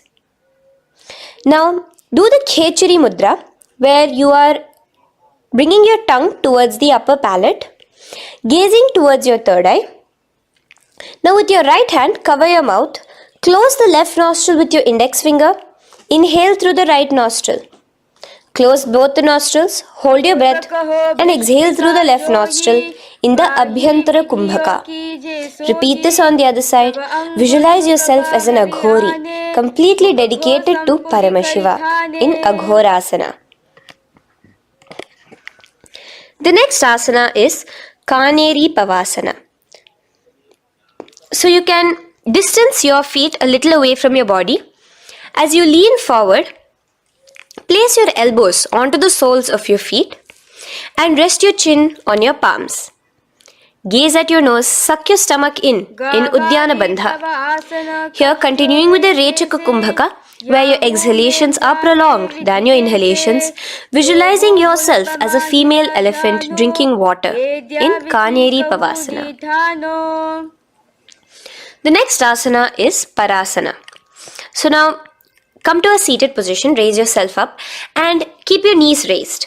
Bring your hands underneath your knees, between your calves and thighs, and clasp them together. Interlace your fingers in the Paramashiva Mudra in front of your navel. Lift your feet off the mat. Visualize Swamiji, the Supreme Pontiff of Hinduism, in your inner space as you gaze at your nose in Parasana. The next asana we'll be moving into is Gopi Chandasana. Now take your hands out from in between the feet as you let your feet rest on the ground. Take your hands out from underneath your calves. Interlace your fingers around the feet with the soles of the feet together and raise it up towards your chest. Rest your knee on top of your feet. Gaze at your nose. Embody the state and space of a king in Gopi Chandasana. The next asana is Udarasana. So now just quickly release your legs, bring your hands underneath your calves and hold on to your feet again from inside out. Both your feet together. Bring your feet up to your chin, resting your chin on top of the interlaced fingers. Bring your feet to your chest, gaze at your nose, visualizing your body, the Supreme Pontiff of Hinduism, free from any defects in Udarasana. Now, in the same position, just lift your legs up towards your head. Let the top of your hands come towards the top of your head, your forehead. And this is Vishishtasana. Visualize yourself excelling in everything in this posture. Now, slowly relax. Keep your hands underneath your shins as you take your hands up to the shoulder, pulling your hand and interlacing your fingers behind your neck. In Bhujasana, visualize yourself as a cobra. The next asana is Kalyanasana. So in the same seated posture, bring your hands around from behind your neck, remove them and put them around your back, interlacing the fingers behind you. Gaze at your nose. Visualize yourself as a beautiful, auspicious goddess in Kalyanasana.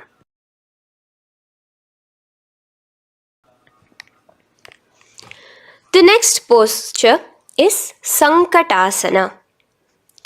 So now, uncross your hands from behind you.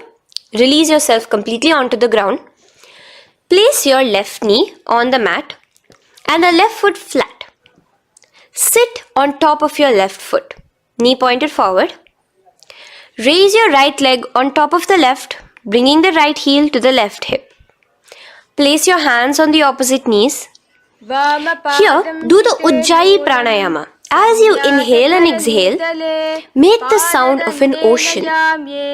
Visualize yourself as a swan, a beautiful swan in Sankatasana. The next is Dhenukasana. Just in the same position, slide your left heel to the left hip. Keep your right knee on top of the left. Place both your hands on your right thigh. Visualize a cow in your inner space as you suck your stomach in the Udyana Bandha, Dhenukasana. Now slowly uncross your legs as we move into Matsyendrasana. Place the right foot on the left thigh, the left foot on the right knee. Bring your left hand behind your back, hold the right thigh. Twist a little bit. Place your right hand on your left thigh. Twist your body, gaze towards your third eye, visualizing Swamiji in your inner space. The next asana, Matsyendrasana 2, just untwist your body. As you clasp the respective toes of both your feet with your hands, lean forward and down, bringing your forehead to the ground in front of your feet. Visualize Swamiji, the Supreme Pontiff of Hinduism, in your inner space. Raise up now. Keep your legs in the same position. We have the Guru Asana. Interlace your fingers together and place it over the topmost knee.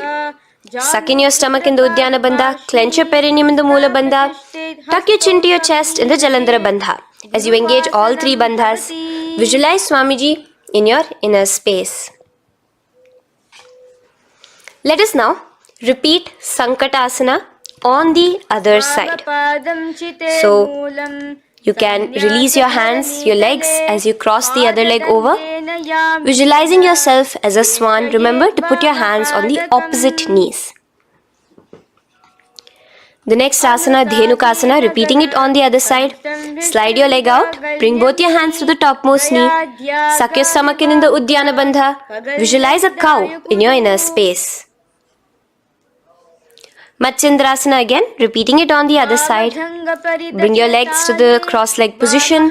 Twist your body around as you gaze at your third eye, visualizing Swamiji in your inner space. Untwist as we enter into Matsyendrasana 2 on the other side. Hold on to your feet, bring your forehead to the ground, continuing to visualize Swamiji in your inner space. Slowly raise up and let us do Guru Asana on the other side. Engage all the 3 bandhas in the Mahamudra Bandha. Interlace your fingers, place it on top of your knee. Continue to visualize Swamiji, the Supreme Pontiff of Hinduism, as we do Guru Asana. Now, slowly uncross your feet and place them flat on the ground, knees towards the chest in Pashasana. Keep your hands holding the opposite knees, thighs together, and keep your spine completely erect. Continue the Khechari Mudra, where your tongue is pressed against the roof of your mouth. As you gaze at your third eye, visualize Swamiji in your inner space. Continue the Ujjayi Kumbhaka. As you breathe in and out, make the sound like an ocean. Now in the same position, just bring your chin towards your knees in Bodha Shokasana. Lean forward, gazing at your nose, and visualize Swamiji, the abode of bliss in your inner space.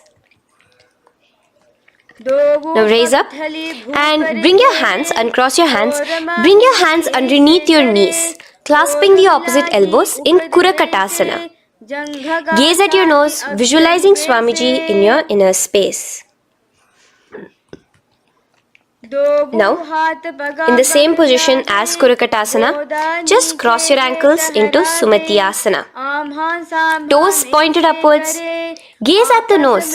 Visualize the great sage and Maharishi Sumati in your inner space.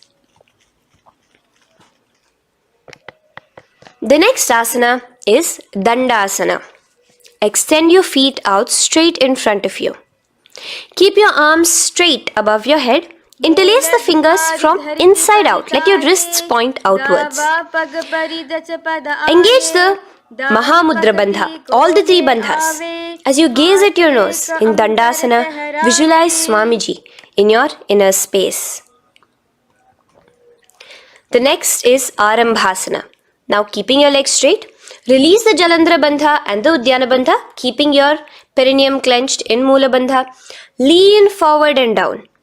Hold your big toes in the Prana Mudra with your index and middle fingers. Head to your knees. Do here the Nadi Shodhana Pranayama. Inhale through the left nostril, hold and exhale through the right. Visualize Swamiji in your inner space.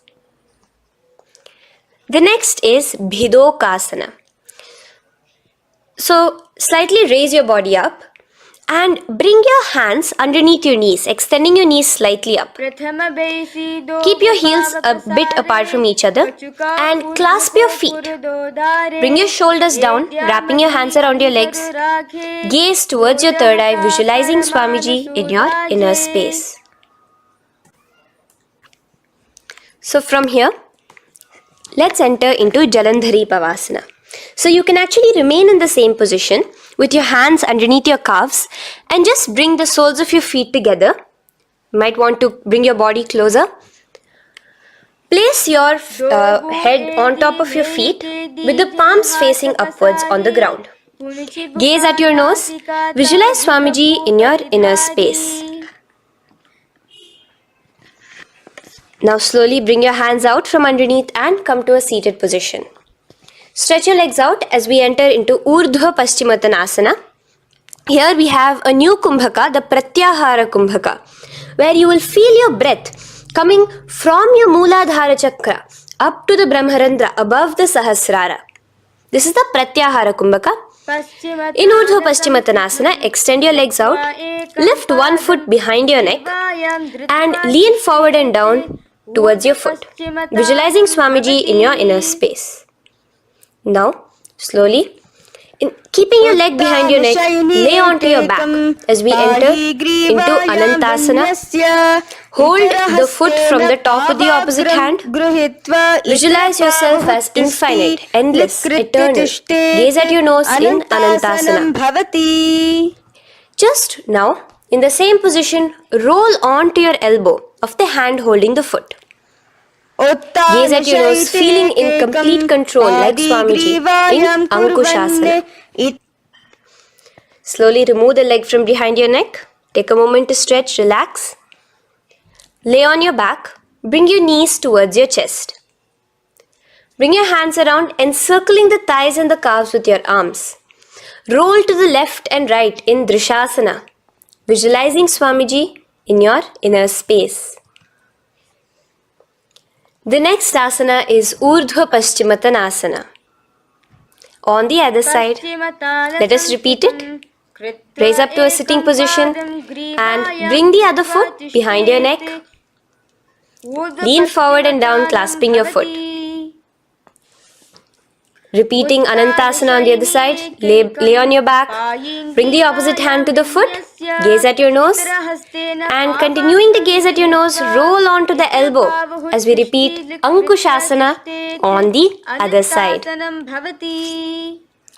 Now, you can release your foot and try to remain in the same position without removing the leg from behind your neck as you bring the other leg too to cross behind your neck with both your legs behind your head.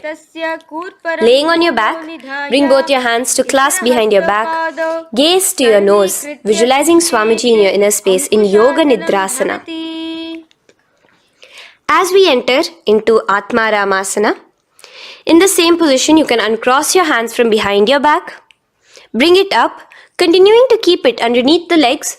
Just clasp it behind your neck. So you can bring your legs out from behind your neck. Just let your hands interlace behind your neck, gazing to your nose, visualizing the Atma Rama, Bhagavan Mahavishnu within you as your soul blessing you, as you gaze at your nose in Atma Ramasana. Now, you can release your hands and legs. Continue to lay on your back as we enter into Kochikasana. Bring your knees to your chest with the soles facing upwards.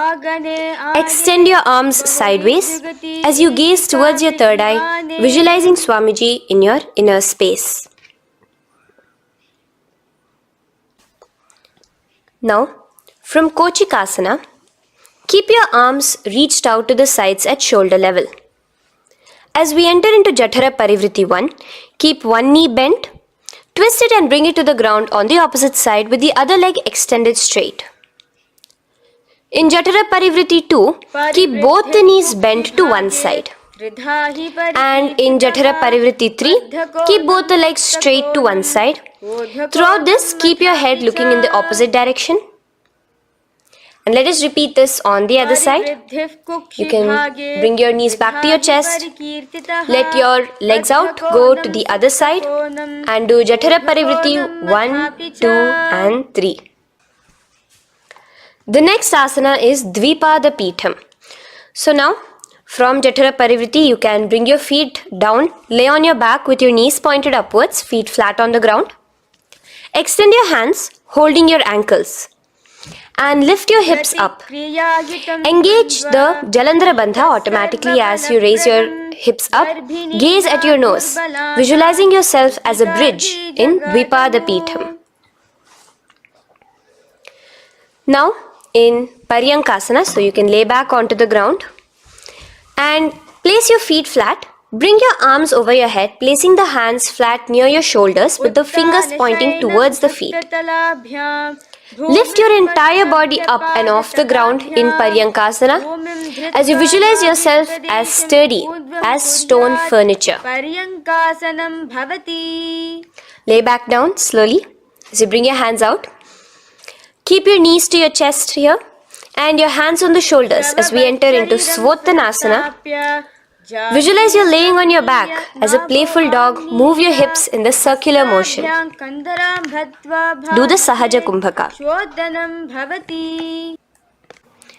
Now, let us enter into Viparita Karani. First, bringing your arms out from behind your shoulders. Let your arms be extended by the side of your body.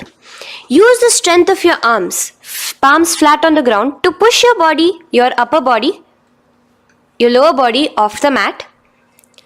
And keep your legs straight above you, extended.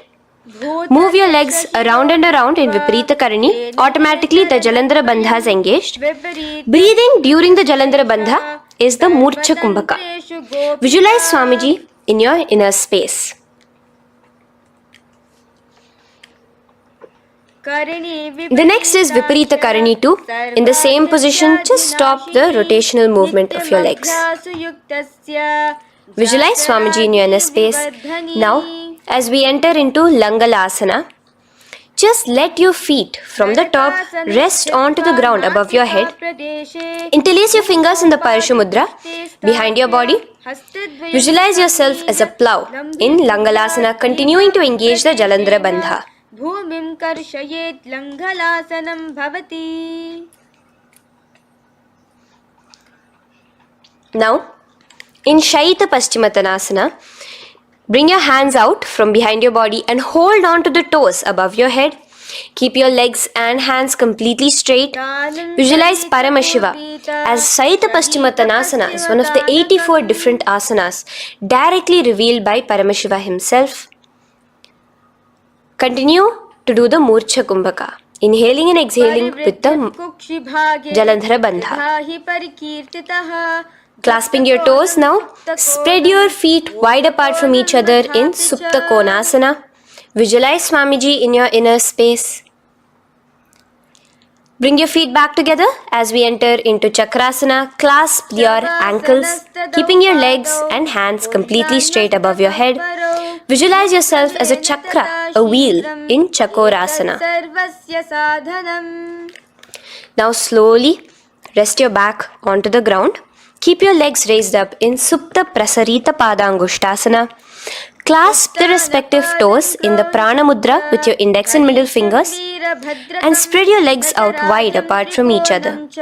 Visualizing Swamiji in your inner space, restart to Ujjayi Kumbhaka, where you're inhaling and exhaling, making the sound of an ocean.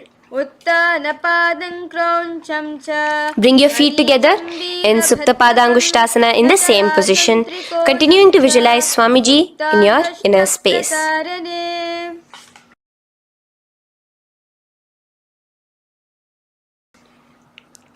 Now, bring your feet, release your feet and bring them into Padmasana. As you lay flat on your back in Matsyasana, hold the opposite elbows over your head, gazing at your nose.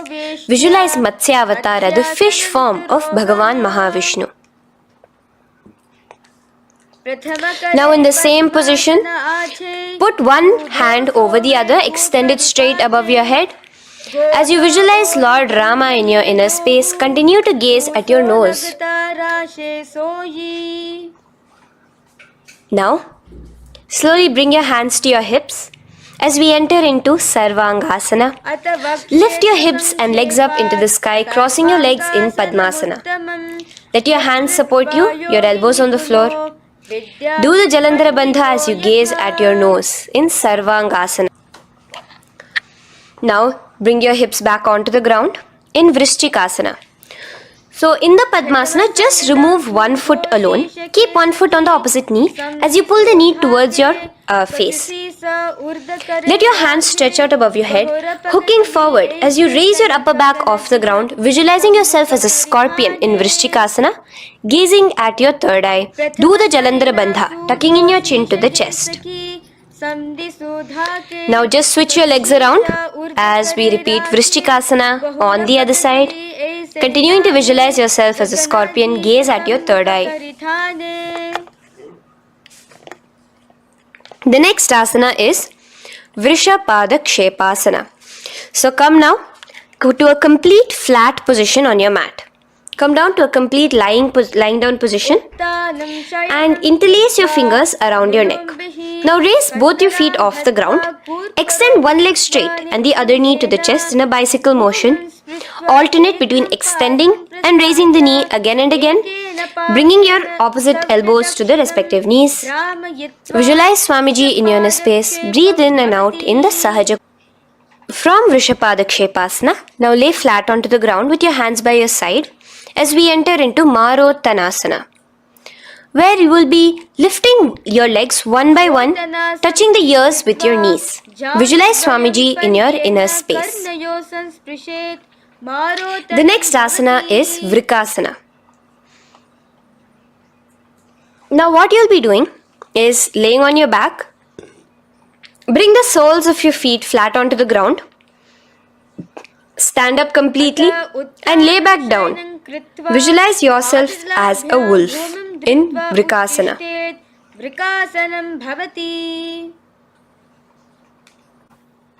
Now come back to a seated position as we enter into Luthasana, where you are going to be quickly throwing your legs above your head as you roll over completely, finishing in a prone position. Do this a couple of times. Come forward, roll over.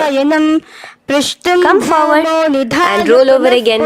Visualize Swamiji, the Supreme Pontiff of Hinduism, in your inner space. Now, take a moment to relax. Lay on your belly with your toes extended in Sarathasana. Keep your hands onto the ground by your shoulders. Now here, contract your lips and make a sound like a flute, whistling while inhaling. Visualize yourself as a ratha, as a chariot carrying warriors into battle for dharma on your back. Now from Sarathasana, let us enter into Dehalyullanghanasana.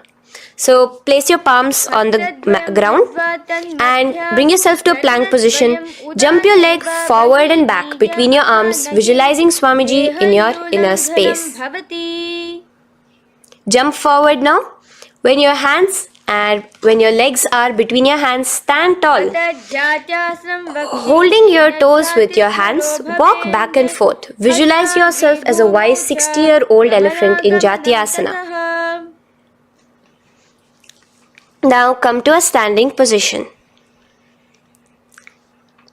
The next is a beautiful Karana, the Lolitika Karana. So keep your knees bent, feet pointing outwards again in the Aramandi position. Bend your elbows, keeping your hands at the chest level. Now swiftly move your arms across the body, bringing it back to the center and tilt your head back.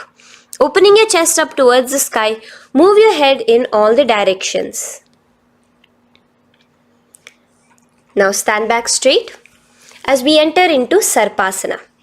So stand erect like a rod with your arms by your side, hands touching the thighs. Visualize Devi, Kundalini, raising up and curling upwards around your body in Sarpasana.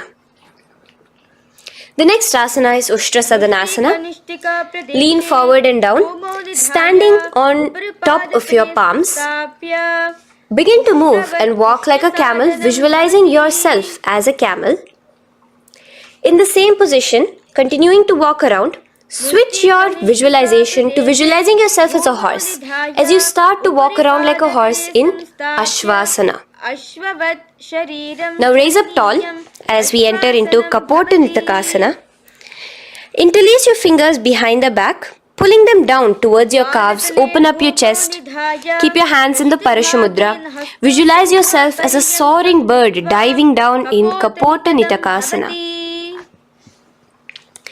Now, stand tall as we enter into another Karana here, the Talapushpaputam Karana. Bring yourself to the Aramandi with your hands in the Namaskara Mudra. Simultaneously now, open up your palms while raising one heel off the ground, slightly lowering the waist and shoulder of the heel you have raised. Visualize you're offering a bouquet of flowers to Paramashiva as you come back to a standing position and repeat this on the other side. Let's do this a few times, offering flowers to Paramashiva. Now, come to a standing position. Stand straight and bring your hands together in the Namaskara Mudra. Slightly lean forward. Visualize yourself as a rhinoceros. Your hand is the horn as you gaze at your nose in Khadgasana. The next asana is Utthanotthanam. So come to a standing position and sit down all the way as low as you can to the ground and stand up.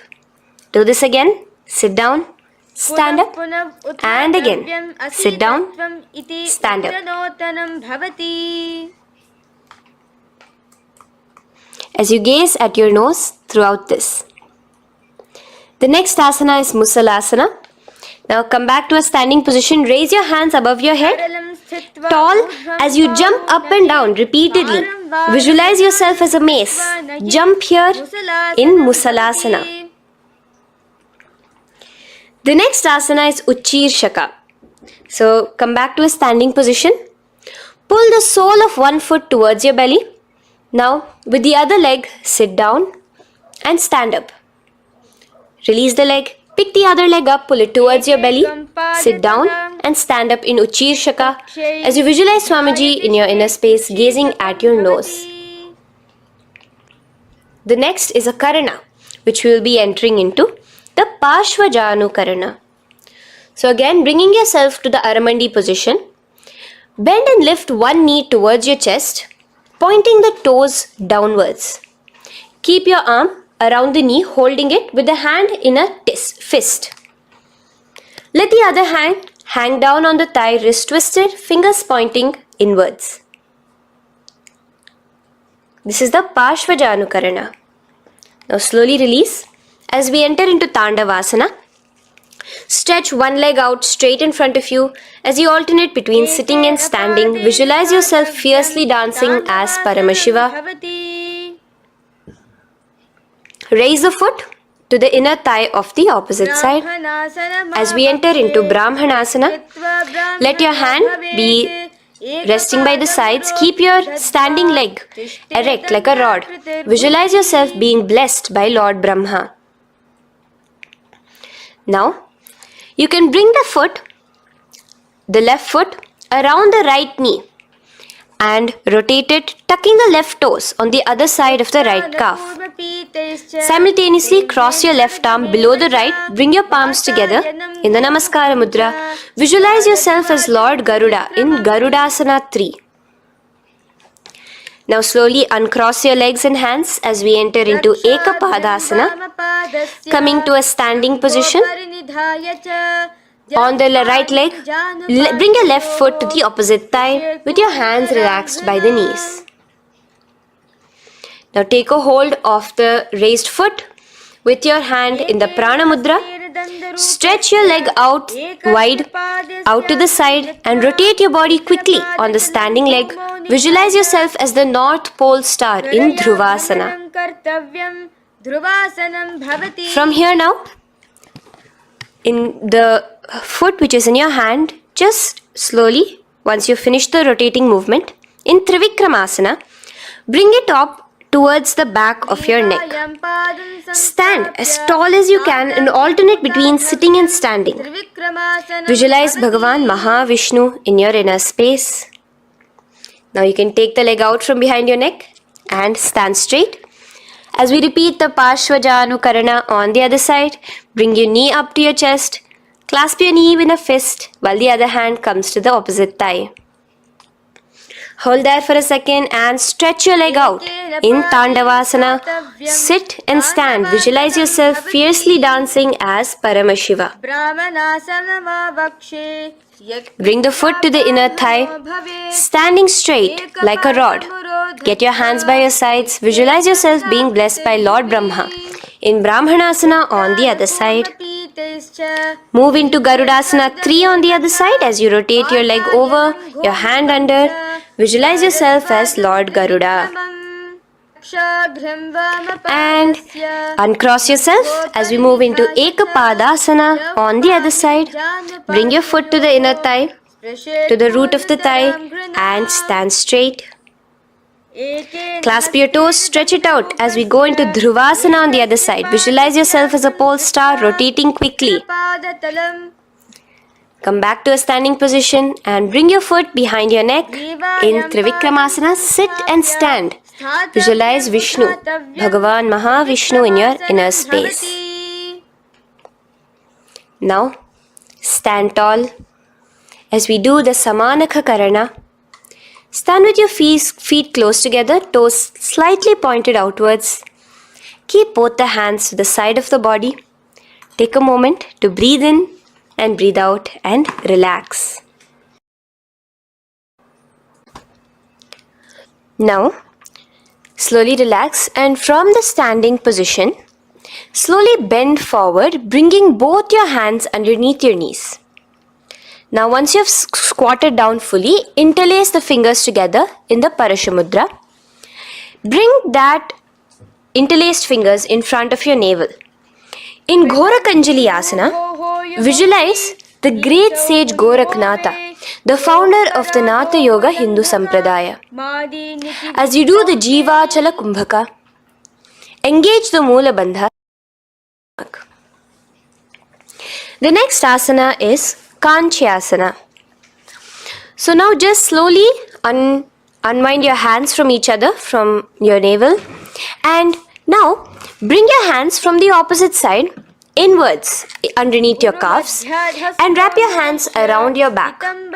Hold them together in the Paramashivoham. Keep your body, your upper body upright, visualizing the Supreme Pontiff of Hinduism in your inner space.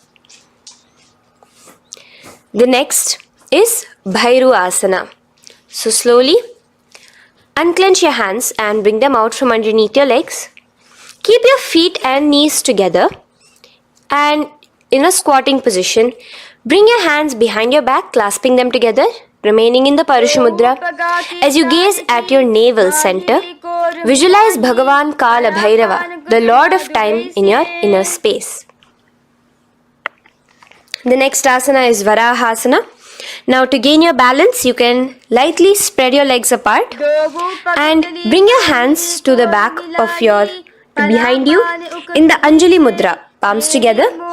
Visualize a boar, one of the 10 incarnations, the Varaha Avatara of Mahavishnu, gazing at your nose. Now slowly relax, bring your hands out from behind you as we move into Pripithasana. With your hands in the Prana Mudra, with your index and middle fingers, clasp the respective big toes and come to a half squatting position where your hips are at your knee level. Visualize Swamiji in your inner space as you do this asana, Pripithasana. Slowly let go of your feet and place your palms flat on the ground in front of you with the fingers wide for balance. We're going to be balancing here in Bakasana. Place your knees on the back of your arms. Focus your eyes on one spot as you raise your feet off the ground, balancing here. Visualize yourself as a crow. The next asana is Shushtanga Kapali Asana. So now come to a kneeling position. So from there itself, you can directly put your head onto the ground, or else come to a kneeling position and place your head onto the ground. Palms spread for support. Raise your body onto your head, bringing your legs into the Padmasana. Gaze at your nose. Visualize Swamiji himself in your inner space. Come down now, uncrossing your legs as you come down. Sit onto your knees, keeping the toes flat. Now, let your heels come outside of the hips. Keep your hands on your knees. In Guptasana, sit straight. Keep your gaze on your nose. Visualize you're sitting in the sacred secret seat with Paramashiva and your Guru, Swamiji himself. Now we are going to be kicking up into a handstand. So get ready. Place your palms on the ground, fingers wide for support. Do take support of a wall if you need it. And lift your body up straight above your hands.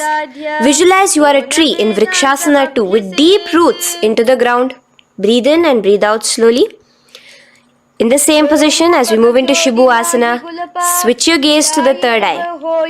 Hold it there for a few seconds and relax. Bring your feet back to the ground.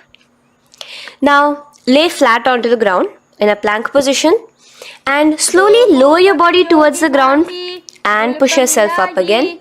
In Matsyasana 2, go down and come up, visualizing yourself as a fish. The next asana is Sarpasana 2. So here you're going to lay prone, completely flat now. You can lower yourself to the ground. Bring your hands to the hips. Extend your legs together and point your toes backwards. Lift your chest up and move left to right. You're moving like a snake while visualizing yourself as a snake in Sarpasana 2. Relax slowly, bringing your chest back to the ground. Now, keep your feet together, pointing backwards.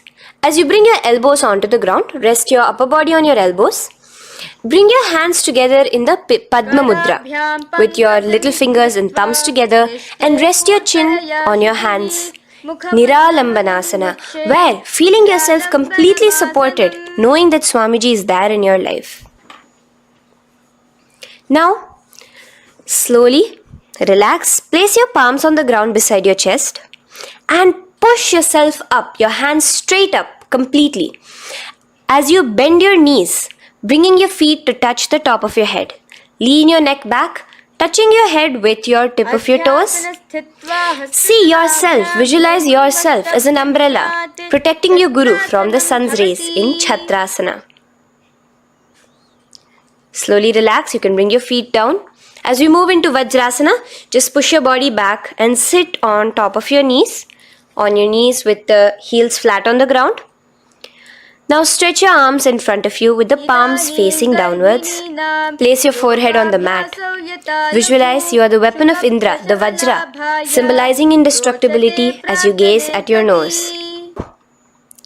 As we enter into Meshasana, raise yourself into the same Gajasana position on your hands and legs with your hips pointed upwards and alternate striking the ground with the opposite hands.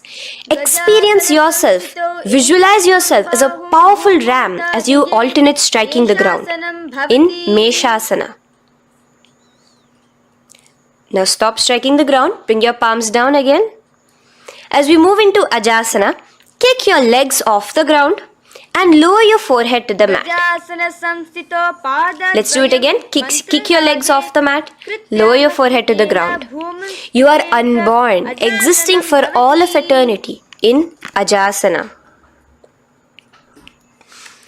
Now, come to a seated position as we move into Dhanantara Asana.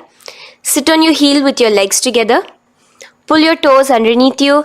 As you bring your hands top of the knees, gaze at your nose, visualize Swamiji in your inner space. Here, do the Ujjayi Pranayama, inhaling and exhaling like an ocean, Dhanantara Asana. From Dhanantara Asana, now interlace your fingers in front of you and then behind you. Stretch your arms towards all the sides, backwards, forwards. Giving a massage to the various different joints and muscles in your body. Lean forward, get up again. Continuing to visualize Swamiji in your inner space. Relax your hands and now take your respective heels and point them outwards, outside the side of your hips. Keep your hands on your knees with your thighs and knees resting on the ground, spine straight. Visualize yourself as Lord Garuda in Garudasana 4. You have Mahavishnu and Mahalakshmi on your back as you are flying. The next asana is Ananda Mandirasana. Now you can continue to remain in the same position. You can bring your feet pointing inwards. Use your hands to clasp underneath your ankle. Make sure your knees are spread out wide. Gaze at the third eye. Visualize residing in the blissful space of a temple. You are in a temple in Ananda Mandirasana. Now, as we move into Mandukasana, keep your knees wide and sit on top of your ankles. Your hands underneath your knees. Gaze to your nose. Visualize yourself as a frog. Suck in your stomach in the Udyana Bandha and remember to do the Manduki Mudra, your tongue your frog-like tongue catching the nectar dripping from the Sahasrara Chakra in Mandukasana 2. Now, as we move into Narasimhasana, tuck your toes in and sit on top of the heels. Place your palms on the ground, spread your fingers wide and spread your knees apart onto the ground too. Gaze towards your nose, stick out your tongue and exhale forcefully, visualizing the Narasimha Avatara, the form of Mahavishnu as a half lion and half man. Now just raise up, bring your hands off the ground. Here we'll be doing a new pranayama, which is the Bhishraka pranayama, as we enter into Bhishrakasana. So continue to keep your knees and feet on the floor. As you bring your hand up to your face, make a hollow of your palms and place it over the mouth. Keep your thumbs under your teeth and close your lips. Gaze to your nose. Inhale through your left nostril, exhaling through the mouth. Gaze at your nose again. Visualize yourself as Devi, presiding over any and all minuscule fears you may have within you. Now moving back into the Ujjayi Pranayama, let us do Makadasana. So you can take your hands off your face and slowly remaining in the same position, bring it to your armpits. Bring your fingers to your armpits. Imitate as if a monkey is scratching. As you gaze to your third eye, visualize yourself as a playful monkey in Makadasana. From Makadasana, let's move into Vajra Sangharasana. So you can slowly lift your knees off the ground, just balancing on your toes, sitting on the heels. Bring your hands behind your back and clasp the opposite elbows. Gaze to your nose, embody a diamond, visualize yourself as a diamond-like strength for yourself and your Sangha. The next asana is Khanjanasana. So now you can uncross your hands, rest on top of the heels with your knees on the ground. Keep the toes down, ankles crossed behind. Place your palms on the mat to your side. Suck your stomach in the Uddiyana Bandha as you gaze at your nose in Khanjanasana. Now, you can uncross your ankles and just sit with your toes flat. Keep your knees wide on the floor. Rest your hands on the knees. Just relax the Uddiyana Bandha, just sucking in your perineum in the Mula Bandha. Gaze at your nose, visualize yourself as a turtle with a stable body and mind to live for hundreds of years. And without changing anything in your physical posture, just visualize yourself uniting with Swamiji himself in Yogasana. Now, raise up onto your knees, cross your ankles behind your back until the feet are coming towards the opposite knees. Now, bring your hands behind you and hold on to the calves with the fingers inside, the thumbs outside. Gaze at the third eye as you visualize yourself in a space of oneness with Paramashiva himself as Swamiji. Now you can uncross your ankles, come back to standing on your knees as we enter into Ushtrasana 2. So now, in a kneeling position, bend backward, hold your ankles with your hands. Keep your arms straight. As you push your hips forward and tilt your head backwards, visualize yourself as a camel in Ushtrasana 2. Slowly, in the same position, lower yourself onto your back in Jatyasana 2. As you are lowering yourself, experience yourself as a blooming lotus. Bring your head, the back of your head onto the mat. Gaze to your nose. Now, let's move into Viratasana. So, try your best to do this without the support of your hands, but you can use your hand support if needed as you raise up from Jatyasana and back down. Raise up and go back down as you gaze at your nose. Raise up and go back down. Visualize Swamiji in your inner space.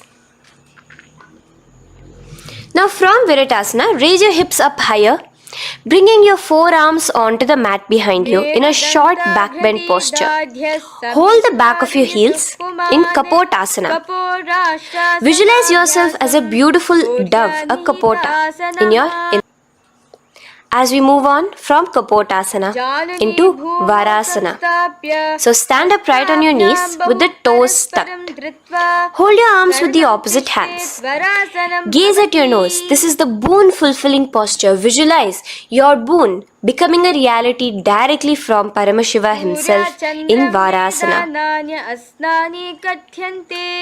Now, keeping your knees together, toes tucked, just lean forward, bringing your head onto the mat, holding your head with your hands. Visualize yourself as a boar, as the Varaha avatar of Bhagavan Mahavishnu in Varaha Asana 2. Now, just kick your legs off the ground as we enter into Mundasana. Raise yourself up into a headstand posture, visualizing yourself as a lopped tree. Gaze at your nose. Breathe in and out in the Sahaja Kumbhaka. Slowly come down now. Relax. Come to a kneeling posture. Sit on your heels. Bring your head down beside your knees, your elbows adjacent to the knees, your hands holding your head.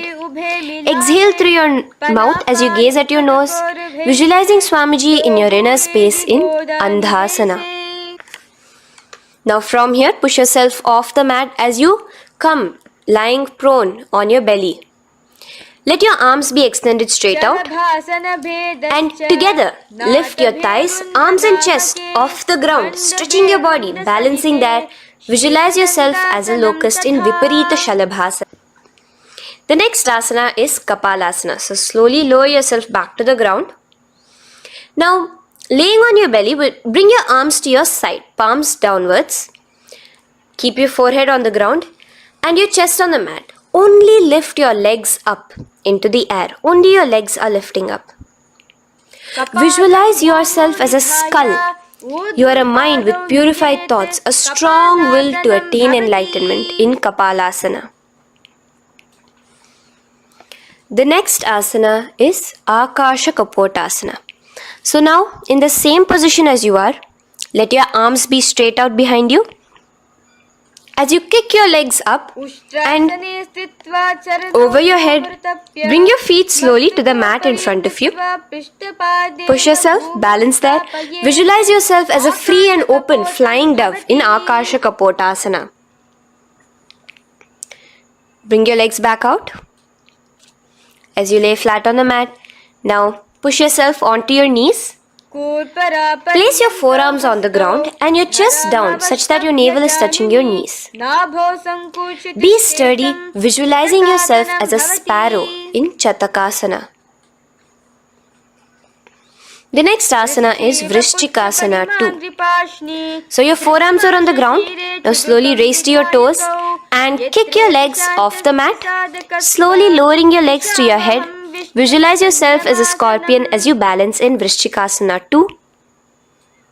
Slowly release yourself, coming back to the ground as we enter into Vrishasana. Sit down on top of your right heel and let your left foot remain outside of the hip, the ankle to the side. Place your hands on the mat, visualizing yourself as a bull in Vrishasana. Now, bring both your knees underneath you, sit on both your heels, cross your left leg over top of the right lightly and in Lolasana, push yourself off the ground. Your knees are off the ground, you're just balancing on your hand above the mat. Visualize Swamiji in your inner space. Lower down now. Bring the left foot now outside. Bring the right foot out and sit on your left heel now as we do Vrishasana on the other side. Visualize yourself as a bull. From here, let us get into a very powerful asana, Balagunasana. So place your left toes on the ground, sit on the heel of your left foot. Place the right foot flat with the knees raised towards your chest. Maintain your palms on the respective knees. Be upright. Visualize Balagunahai, one of the 84 siddhas in your inner space in Balagunasana. Now come to a squatting position. Let your feet be flat as you bring your elbows under your thighs and calves, wrapping it around your shins. Hold on to your ankles from the outside in Grahasana, visualizing yourself as an entire planet. Now, you can unwrap yourself as you sit on top of the opposite heel in Balagunasana on the other side. Maintain your palms on the respective knees. Visualize Balagunahai, one of the 84 Siddhas in your inner space.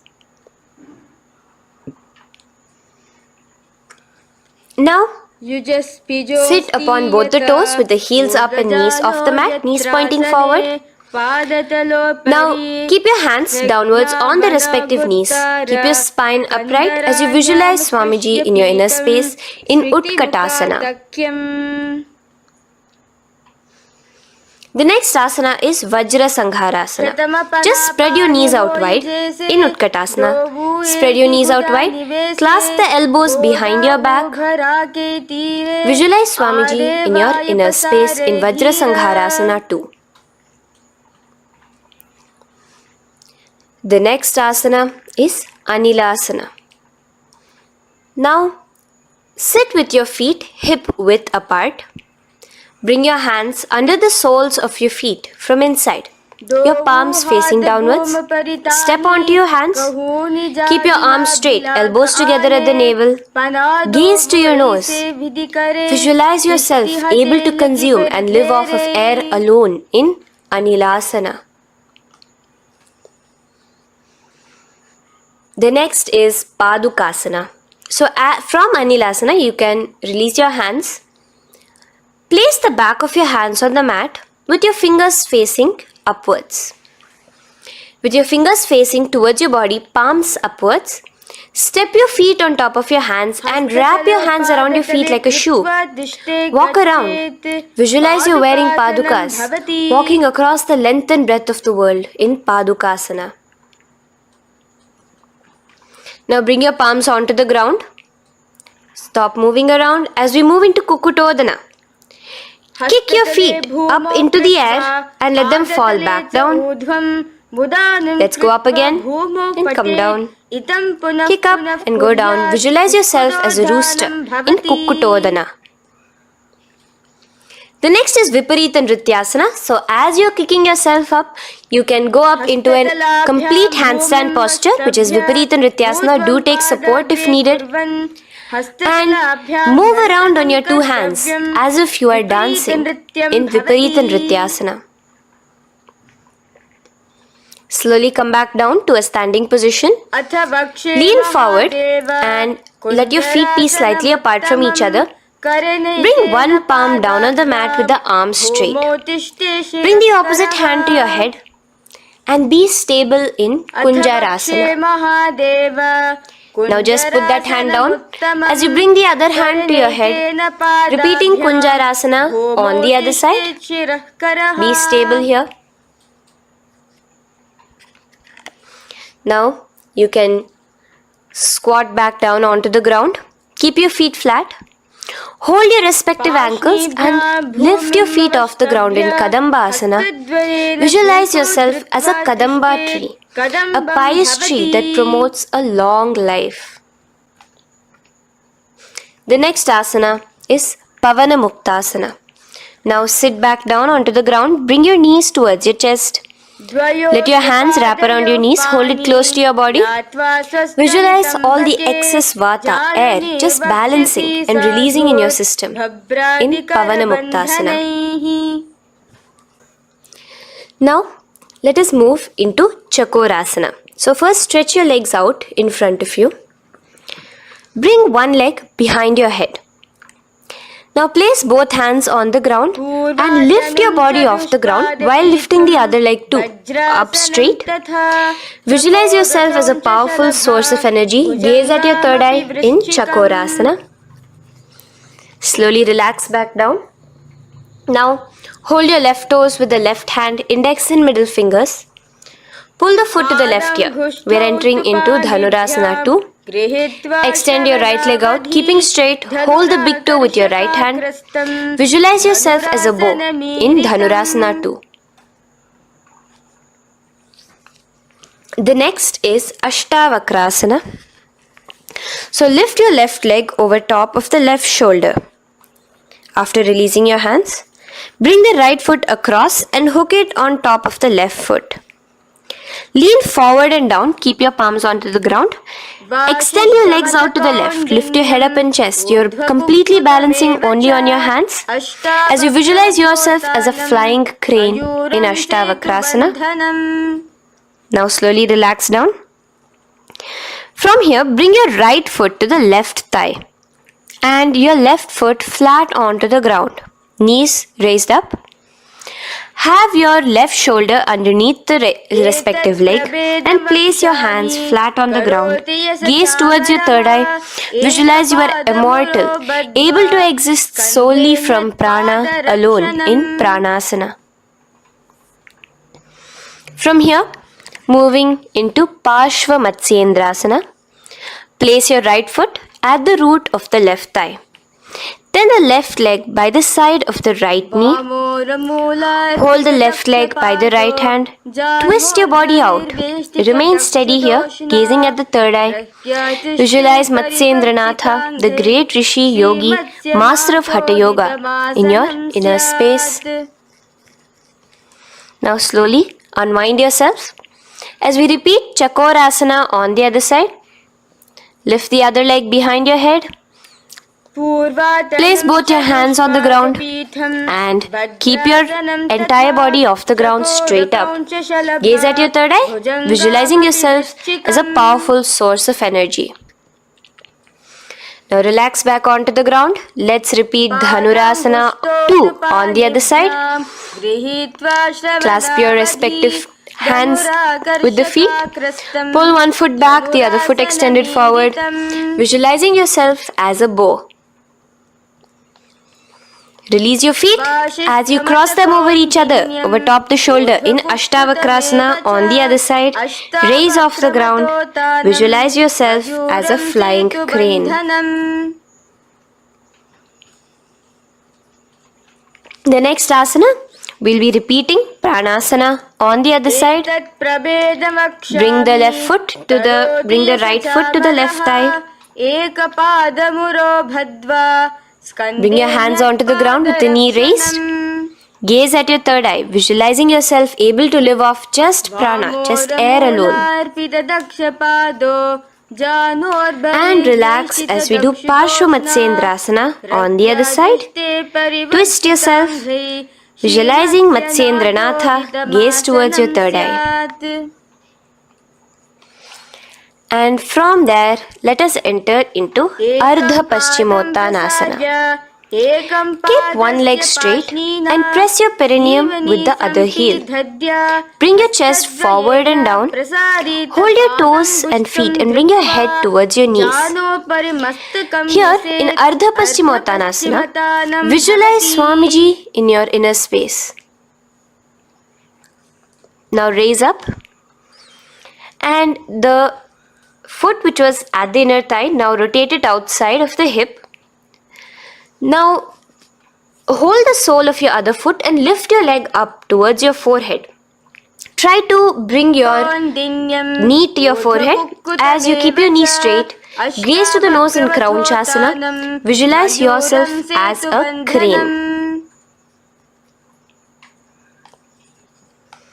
Now slowly relax down your leg. Now the leg that is now straight, you can bring it to the inner thigh as you straighten out the other leg. As we repeat, Ardha Paschimottanasana on the other side. Lean forward and down, clasping your foot. Bring your forehead to your knee. Visualize Swamiji in your inner space. Slowly raise up. Place your right ankle outside of the hip now. Hold the sole of the left foot, lifting the leg up towards your forehead. Stretch yourself there. Gaze at the tip of your nose. Visualize yourself as a crane in Kraunchasana on the other side. Now from here, bring the soles between the thighs and calves. So once you have relaxed yourself, bring your soles between the thighs and calves. Keep your spine straight. Palms resting on your knees. Visualize a swastika, embodying peace, well-being, good fortune and prosperity as you gaze at your nose in swastikasana. Now, without changing anything about your position, just take your hands alone. Cover the respective heels with your hands in Gorakshasana as you tuck your chin to your chest in Jalandhara Bandha. Gaze at your nose. Visualize the great Rishi Gorakhnatha, the founder of the Natha Yoga Hindu order. Now release the Jalandhara Bandha. Continue to keep the Mula Bandha engaged throughout the whole sequence. As you raise one foot to the opposite thigh, bring your hands to your face in the Shanmukhi Mudra, closing your eyes with your index finger, nose with the middle finger, ears with the thumbs. Gaze at your third eye as you meditate on Swamiji himself, the Supreme Pontiff of Hinduism. Now release the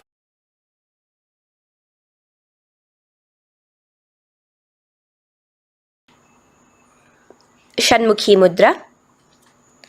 And in Yogasana 2, bring your legs into the Padmasana position over the opposite thighs. Keep your hands flat onto the ground beside your knees with the palms facing upwards. Sit straight, gaze at your nose. Here we'll be starting the Kaka Chanchu Kumbhaka, where your inhalation will be through your tongue wrapped like a pipe, and your exhalation will be through your nose. From Yogasana 2, now keeping your palms beside your body, just switch them around to be flat on the ground and push your entire body off the ground, balancing. Visualize yourself as a rooster in Urdhva Kukkutasana. Now relax down, come back to a seated position on the floor, keeping your legs in Padmasana. Insert your hands through your knees and place them on the mat. Remember, do not lift your body up, just stay seated down there. In Siddha Harituliyasana, gaze to your nose, visualize Swamiji himself in your inner space. From there, let's enter into Hamsasana, where you will actually be pushing yourself off the ground. Lift your thighs up high above your shoulder, above your elbows as much as possible. Gaze to your nose, visualizing yourself as an elegant swan in Hamsasana. Now release yourself. Now, do not take your hands out from between your thighs and calves. Just go onto your knees and reach your hands behind your body with your fingers interlaced in the Parashu Mudra. Bring your forehead to the floor as you gaze at your nose. Visualize yourself as Lord Paramashiva's bow in Karmukasana. Now, slowly come back to the seated position as we move into Kurmasana 2. Keeping your hands in between your thighs and calves, bend your elbows and hold your respective shoulders with your hands. Visualize yourself as a turtle, a stable body and mind to live for hundreds of years. Now in the same position, just engage the Jalandhara Bandha, tucking your chin to your chest as we move into Granthi Bhedasana, gazing at your nose. Rejoice, knowing you are in Paramashiva's secret knot posture. And from there, release the Jalandhara Bandha as you roll onto your back. Keep your hands on the shoulders, laying flat on your back.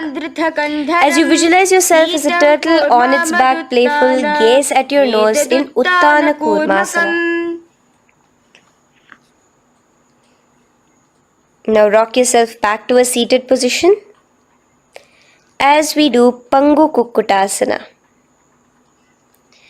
Now it's the same as your hands between your thighs and the calves, except you will be placing one hand flat on the mat. Hold the wrist with the other hand. Lift your body up and holding only on one hand. Visualize yourself as a rooster in Pangu Kukkutasana. Now release back to the ground. Hold. Let's do Pangu Kukkutasana on the other side. Place the other palm flat and bring the other hand holding the wrist. Push yourself off the ground. Visualize yourself as a rooster. Continue the Kakachanchu Kumbhaka, sucking in your breath through your curled tongue and exhaling through your nose. As you slowly extricate your hands from between your thighs and calves, let's do Girdharasana here. So now,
Nityananda Paramashivoham Om Nityananda Paramashivoham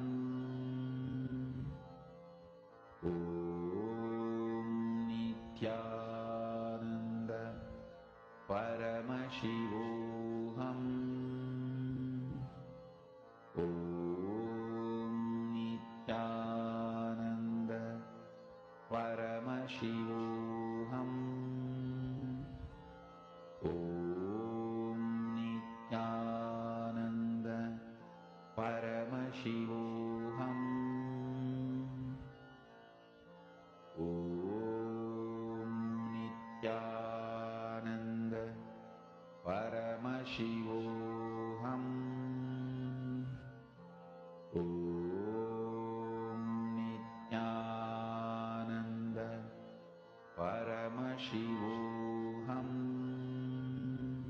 Resting your chin on your knuckles, place your thumbs to your throat in Gridhasana. Visualize Swamiji in your inner space. From there now, sit straight into Padmasana 3. So with your legs in Padmasana, bring one hand over the other near your navel center. Engage all the three bandhas, suck in your stomach, clench your perineum, tuck your chin to your chest and gaze at your nose in Padmasana 3. Slowly now, as we move into Padmasana 4, bring your hands to the respective knees. Release the Jalandhara Bandha and release the Udyana Bandha, just engaging the Mula Bandha alone. Visualize Paramashiva in your inner space as you gaze at your nose in Padmasana 4. Now we'll be entering into Karmukasana 2. So in the Padmasana position, hook your right hand index and middle finger in the Prana Mudra around the toe. Pull it back while your left hand rests on the knee. Now, as you visualize yourself as Paramashiva's bow, just release your right foot, bring your left hand to the left toe, right toe, and let your right hand be on the right knee. Now from here, let's do Karmukasana 3. So you can release your toes, cross your hands behind your back, continue to keep your legs in Padmasana, and with your respective hands, cross behind your back. Hold on to the toes in the Prana Mudra. Engage all the three bandhas, suck in your stomach, clench your perineum, tuck your chin to your chest. Visualize yourself as Paramashiva's bow in Karmukasana 3. Slowly relax the bandhas, just keeping the Mula Bandha. Continue to hold on to your toes. Release the Udyana Bandha and the Jalandhara Bandha. Switch your gaze to the third eye. Visualize you are Paramashiva's third eye itself. Anything you come across, you just rejuvenate it, destroy it in Dridhasana. Now, try to keep your hands at the toes. If not, just keep your hands crossed behind you as you lean onto your back in Padmasana, where you are entering into the Nagrasana position. Lay flat onto the back, visualizing yourself as a snake, gaze at your nose in Nagrasana. Do the Sahaja Kumbhaka, simple breathing, inhaling and exhaling.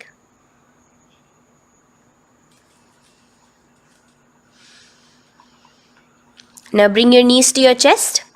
Let your hands wrap around your knees. Slowly uncross your Padmasana and bring your knees to your chest. Bring your hands to the Paramashiva, the fingers interlocked on top of your knees. As you pull your chin up to your knees, visualize yourself as a ball in Kandukasana. Now relax. Bring your feet onto the ground, the knees pointed upwards in Urdhva Pavanasana. As you interlace your fingers, bring the interlaced fingers behind your head. Laying down, gaze at your nose in Urdhva Pavanasana. The next asana is Marakata Pithasana. Now, from behind your head, take your hands out and clasp onto your feet. Just step lightly onto your palms. As you push your hips up into the sky, automatically engaging the Jalandhara Bandha. Visualize yourself as a powerful alpha ape in Marakata Pithasana. In the same position now, bring your hands to your hips as we enter into Uttanashiki Pitakasana. Let your weight rest on your elbows as you stretch your legs out straight. Gaze at the nose. Visualize Swamiji in your inner space. From there, continuing to rest on your elbows, kick your feet up high into the sky in Narakasana. Stretch your palms out behind you, flat on the ground. Balance there. Visualize yourself blissfully traveling through hell unscathed in Narakasana. Bring your hands to your hips now as we move into Tiryanaukasana. Angling your legs down at an angle, visualize yourself as a boat crossing the ocean of samsara in Tirya Naukasana.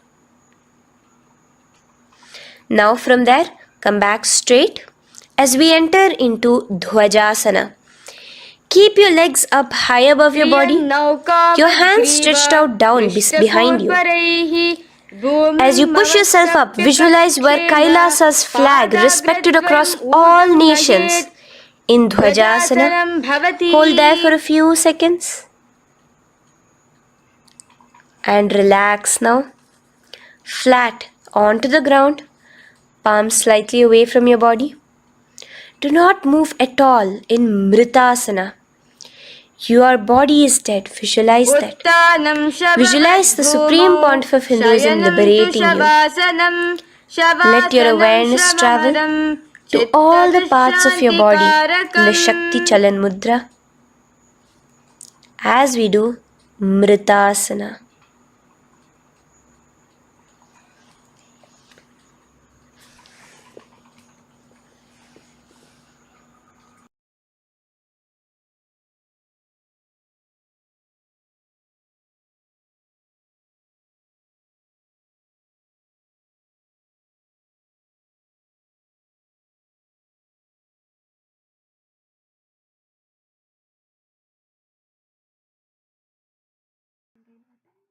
Om Purnamadah Purnamidam Purnat Purnamudachyate Purnasya Purnamadaya Purnamevavashishyate Om Shanti Shanti Shantihi Harihi Om Tat Sat Sarvam Bhagavat Shri Nityananda Paramashiva Padukarpanamastu Om Nityanandam.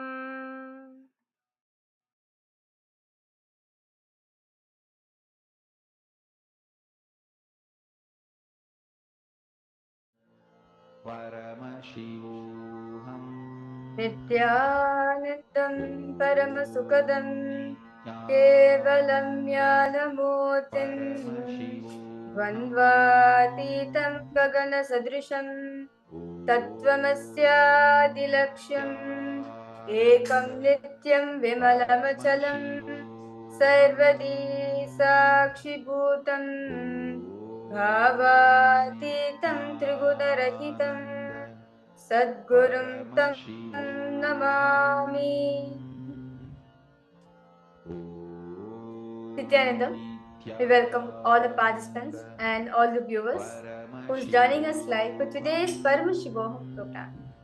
As today we'll be entering into the day 5 of the Paramashivoham program, we will be entering into a very beautiful day where we'll be learning about what is pain, what causes pain, and why do we need to experience pain. As right now all the participants just now had a very beautiful Nityananda Yoga where all of you did the 308 sequence, the Ditya Vinyasakrama sequence, which is directly designed by Swamiji. I request all participants to post how was your experience today's Nityananda Yoga. As today's the day 5 of the program, I know many of the participants would have already started doing many of the complex asanas. So request all of you to post how was your experience today.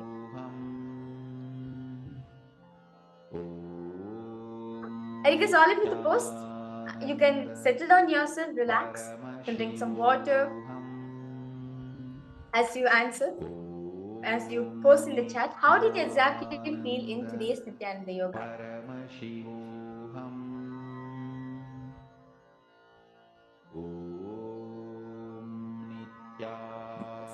All the participants who are attending in Shripuram, Hyderabad, Nityanandam to you. Yes. Ma Charpi, Nityanandam, Ma Pascal, Nityanandam to you too. I request all participants to post. What? Okay. Ma Pascal, you posted better and better. Okay, that's wonderful, Ma. Okay, a participant I think from Shripuram, Hyderabad, they have posted feeling light, Ma, but the body pain is also there. Do not worry, Ma. Do not worry, Ma. As you do the Nityananda Yoga, as you continue doing Nityananda Yoga, even the body pains also will go away slowly but slowly. Understand, each of the asanas that you're doing actually gives a specific benefits for all of us. Like to give an example, like Dhanurasana. By doing Dhanurasana, if you have any problems related to gastrointestinal system, or if you have constipation, or if your blood flow is not happening properly, or you are experiencing low back pain, by doing Dhanurasana, it will actually help you to come out of this problem. Or even Padmasana. If any of the participants suffering from heart-related issues, by doing Padmasana, you can make your heart healthy. As very beautifully Swamiji sits, like very beautifully it says in those scriptures. As all of us know, that each of the asanas has a Shastra Pramana which is being chanted, which is the direct words of Paramashiva, which tells us the benefits. By doing this asana, what benefits you're going to get from it. Like by doing Sukhasana, you get lots of calmness, lots of steadiness within your inner space.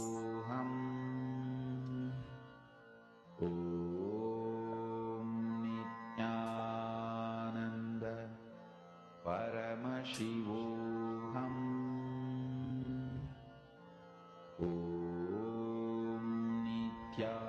Nityananda Paramashivoham. Also by doing Kapali Asana, it helps in your hair growth.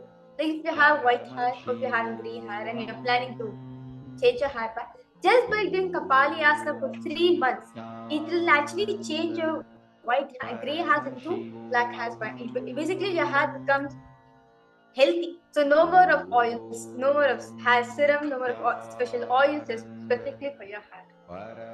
So each of these asanas have specific benefits by doing, and we are doing the 308 asanas. By doing these asanas, it will actually, at the end of the yoga, you are going to get a full power pack benefits for your system. You're going to get a full power pack benefits for your whole body. Yes. So, with that, I request all participants, you can go ahead, have some water, and relax your whole system completely as we'll be right now entering into the power manifestation. Okay. Many of us will have a question. Why is it do we do power manifestation right after yoga? Okay, I understand doing right after darshan we're doing power manifestation, or right after satsang we're doing power manifestation. But why is it right after Nityananda Yoga we have to do power manifestation? See, Swamiji is very beautifully that Nityananda Yoga happens when you are in oneness with Swamiji. So compared to all other yogas, compared to all other body trainings which are out there in the world, Nityananda Yoga is the best yoga for Nitya. Why? Because in Nityananda Yoga, Swamiji says, it's not just fitness is not just for you to feel strengthened or flexibility or keeping your body healthy. No. Ability to connect to cosmos, which is your highest possibility, that is fitness. Swamiji says that by doing Nityananda Yoga, you are actually going beyond your body. No matter what your weight is. For example, Swamiji says that if you are 100 kg, if you bear 100 kg, you do have the ability to do sirsas and the headstand. Why? Because in Nityananda Yoga, it's not about the body type or anything. No. It is about the oneness space with Swamiji. How are you in oneness with Swamiji during the yoga? If you are in oneness with Swamiji, simply you'll be able to do all the asanas. Otherwise, if you're not oneness with Swamiji, the first 5 asanas, you'll be struggling. So that is why in the Nityananda Yoga, throughout the whole 308 sequence, you are established that oneness space with Swamiji. When you are experiencing oneness space, power starts manifesting.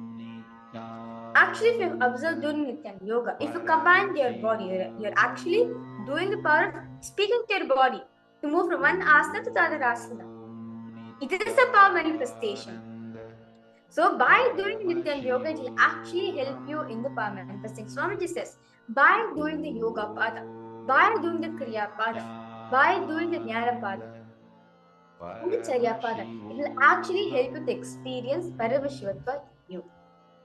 So, right now, right after this beautiful yoga session, all of us just now had, we are going to be entering the conversation. So, I request all participants now to please settle down in front of the cameras on. I request you to please have an eye band. If you do not have an eye band, request all of you to get maybe like a shawl or a cloth, which is preferably a darker color, which we can use it as an eye band.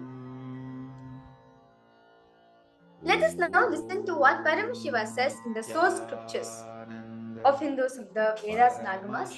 In the Vijnana Bhairava Tantra, what does Paramashiva say about this power of third eye reading? So this is taken from the Vijnana Bhairava Tantra, Sutra 34, Dharana 11, where Paramashiva says, Kapalantar manonyasa tishtanmidita lochanaha kramena manaso daryat lakshaye lakshamuttamam.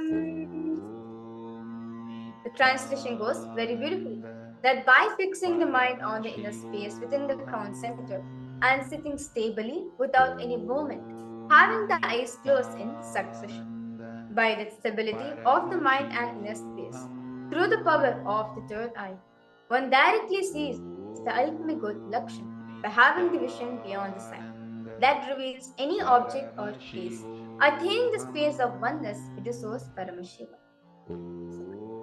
To understand what exactly Paramashiva is saying, that when you are established in your inner space, the oneness connection with Swamiji, when you are established in that oneness space, see, your inner space is the place where Paramashiva resides. So when you are concentrating on your inner space, your mind comes to steadiness. Your mind is in succession. In that space, you manifest the power of third eye reading, where you're able to see any object or place just through your third eye and soak yourself in that oneness experience. The next is the Apta Pramana, our Vedic rishis and Vedic scientists. Their experiences, when they manifested this power, the third eye reading, which are in alignment, which is verified and time tested with the Shastra Pramana. So this Apta Pramana is taken from the Srimad Bhagavad Gita, chapter 11, verse 8, where Sri Krishna says to Arjuna, न तु मां शक्यसे द्रष्टुम् अनेनैव स्वचक्षुषा दिव्यं ददामि ते चक्षुः पश्य मे योगमैश्वरम्. Very beautifully, but Shri Krishna says to Arjuna, but you cannot see my cosmic form with these physical eyes of yours. Therefore, I grant you the divine third eye vision. Behold my cosmic opulence. Shri Krishna is saying to Arjuna that the two physical eyes which you are having, it is limited. It does not have the ability to perceive my cosmic form. Therefore, I grant you the divine third eye. Divyan dadamite chakshu. I grant you the third eye, the divya chakshu, so that you can behold my cosmic opulence, my cosmic form. When many of us would have read the Bhagavad Gita, and all of us found in the 11th chapter, Arjuna gives a detailed description of Shri Krishna's cosmic form as it is narrated through his third eye, as he sees Krishna through his third eye. The next is the Atma Pramana, Swamiji's own experience on this power. When Swamiji was sitting and manifesting this power, very beautifully, Swamiji was sitting in the Pavlik Kundra, the Kori hillock in Tiruvannamala, in Arunachala. And Swamiji was just like 12 years old, and Swamiji was sitting and meditating on the truths of what exactly is pain, from where does pain come from, why does one experience pain, seeking the truth, finding the solutions and answer for all these truths. Swamiji, while he was doing that seeking, Swamiji experienced that he was able to see everything around him, above him, the whole 360-degree visions, 10 directions, below me, and everything. Swamiji realized, not just I was able to see, I was able to feel, experience all of that as me. The skin of the stone on which he was sitting and the skin of this body. Both carried them equally. In both, Swamiji felt his experience. In both, Swamiji felt his presence. Whether the setting sun or the rising moon or the Arunachala hill or the temple tower, the Arunachala Gopuram, everything, even the plants, shrubs, everything was there around Swamiji. Swamiji could feel himself. First, Swamiji was able to see the 360 regulation. Immediately, the next moment, Swamiji realized all of that was part of him. He was able to experience all of that as Swamiji, as part of him. So, with that beautiful understanding we get from the Swamiji's own experience, right now understand in the Nityananda Yoga, all of us felt oneness with Swamiji. Swamiji says, yoga is for you to experience communion with the divine, where you align your physical body to the cosmic geometry. So why is it necessary for us to align to the cosmic geometry every day in the morning? See, cosmic geometry is Paramashiva. When you're aligning your body to Paramashiva's body, when you're aligning yourself to Paramashiva, you manifest like Paramashiva. You live your life like Paramashiva. You manifest powers like Paramashiva. Any conflict which comes in your way or anything which comes, you know how to attend it from the space of powerfulness and Paramashiva. So that is why Swamiji says, it is important for all of us to do Nityananda Yoga at least an hour, up to how much of a time you have. At least it is compulsory. Minimum Swami says, minimum 10 minutes you can do. Maximum you can do 1 hour, 3 hours, how much of it you can do. Do the Nityananda Yoga at least. Never miss Nityananda Yoga. Because when you start your day with Nityananda Yoga, throughout your whole day, you will be in that space of oneness. So all participants understand. Because you have to post any questions, doubts you have, please feel free to post in the chat section. So with this, we'll be entering into the power manifestation, the third, where in this run, we are going to be manifesting power of third eye, where you all participants, you'll be scanning a picture which is going to be projected for all of you. You're going to be scanning and revealing what the picture is, what is it about, the colors in the picture, and you're going to ask Swamiji to describe to you what is the picture. So now I request all participants now to please tie your eyes with the eye band. Close your eyes.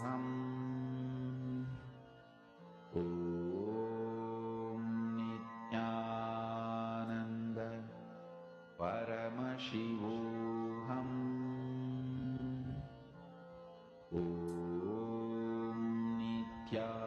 Nityananda Slowly, just visualize Swamiji in your inner space. Nityananda Paramashivoham Nityananda Paramashivoham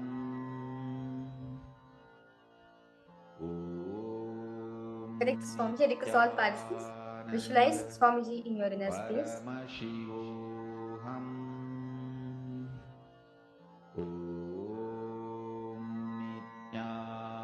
Nityananda Paramashivoham Slowly, intensely, start chanting the Mahavakya.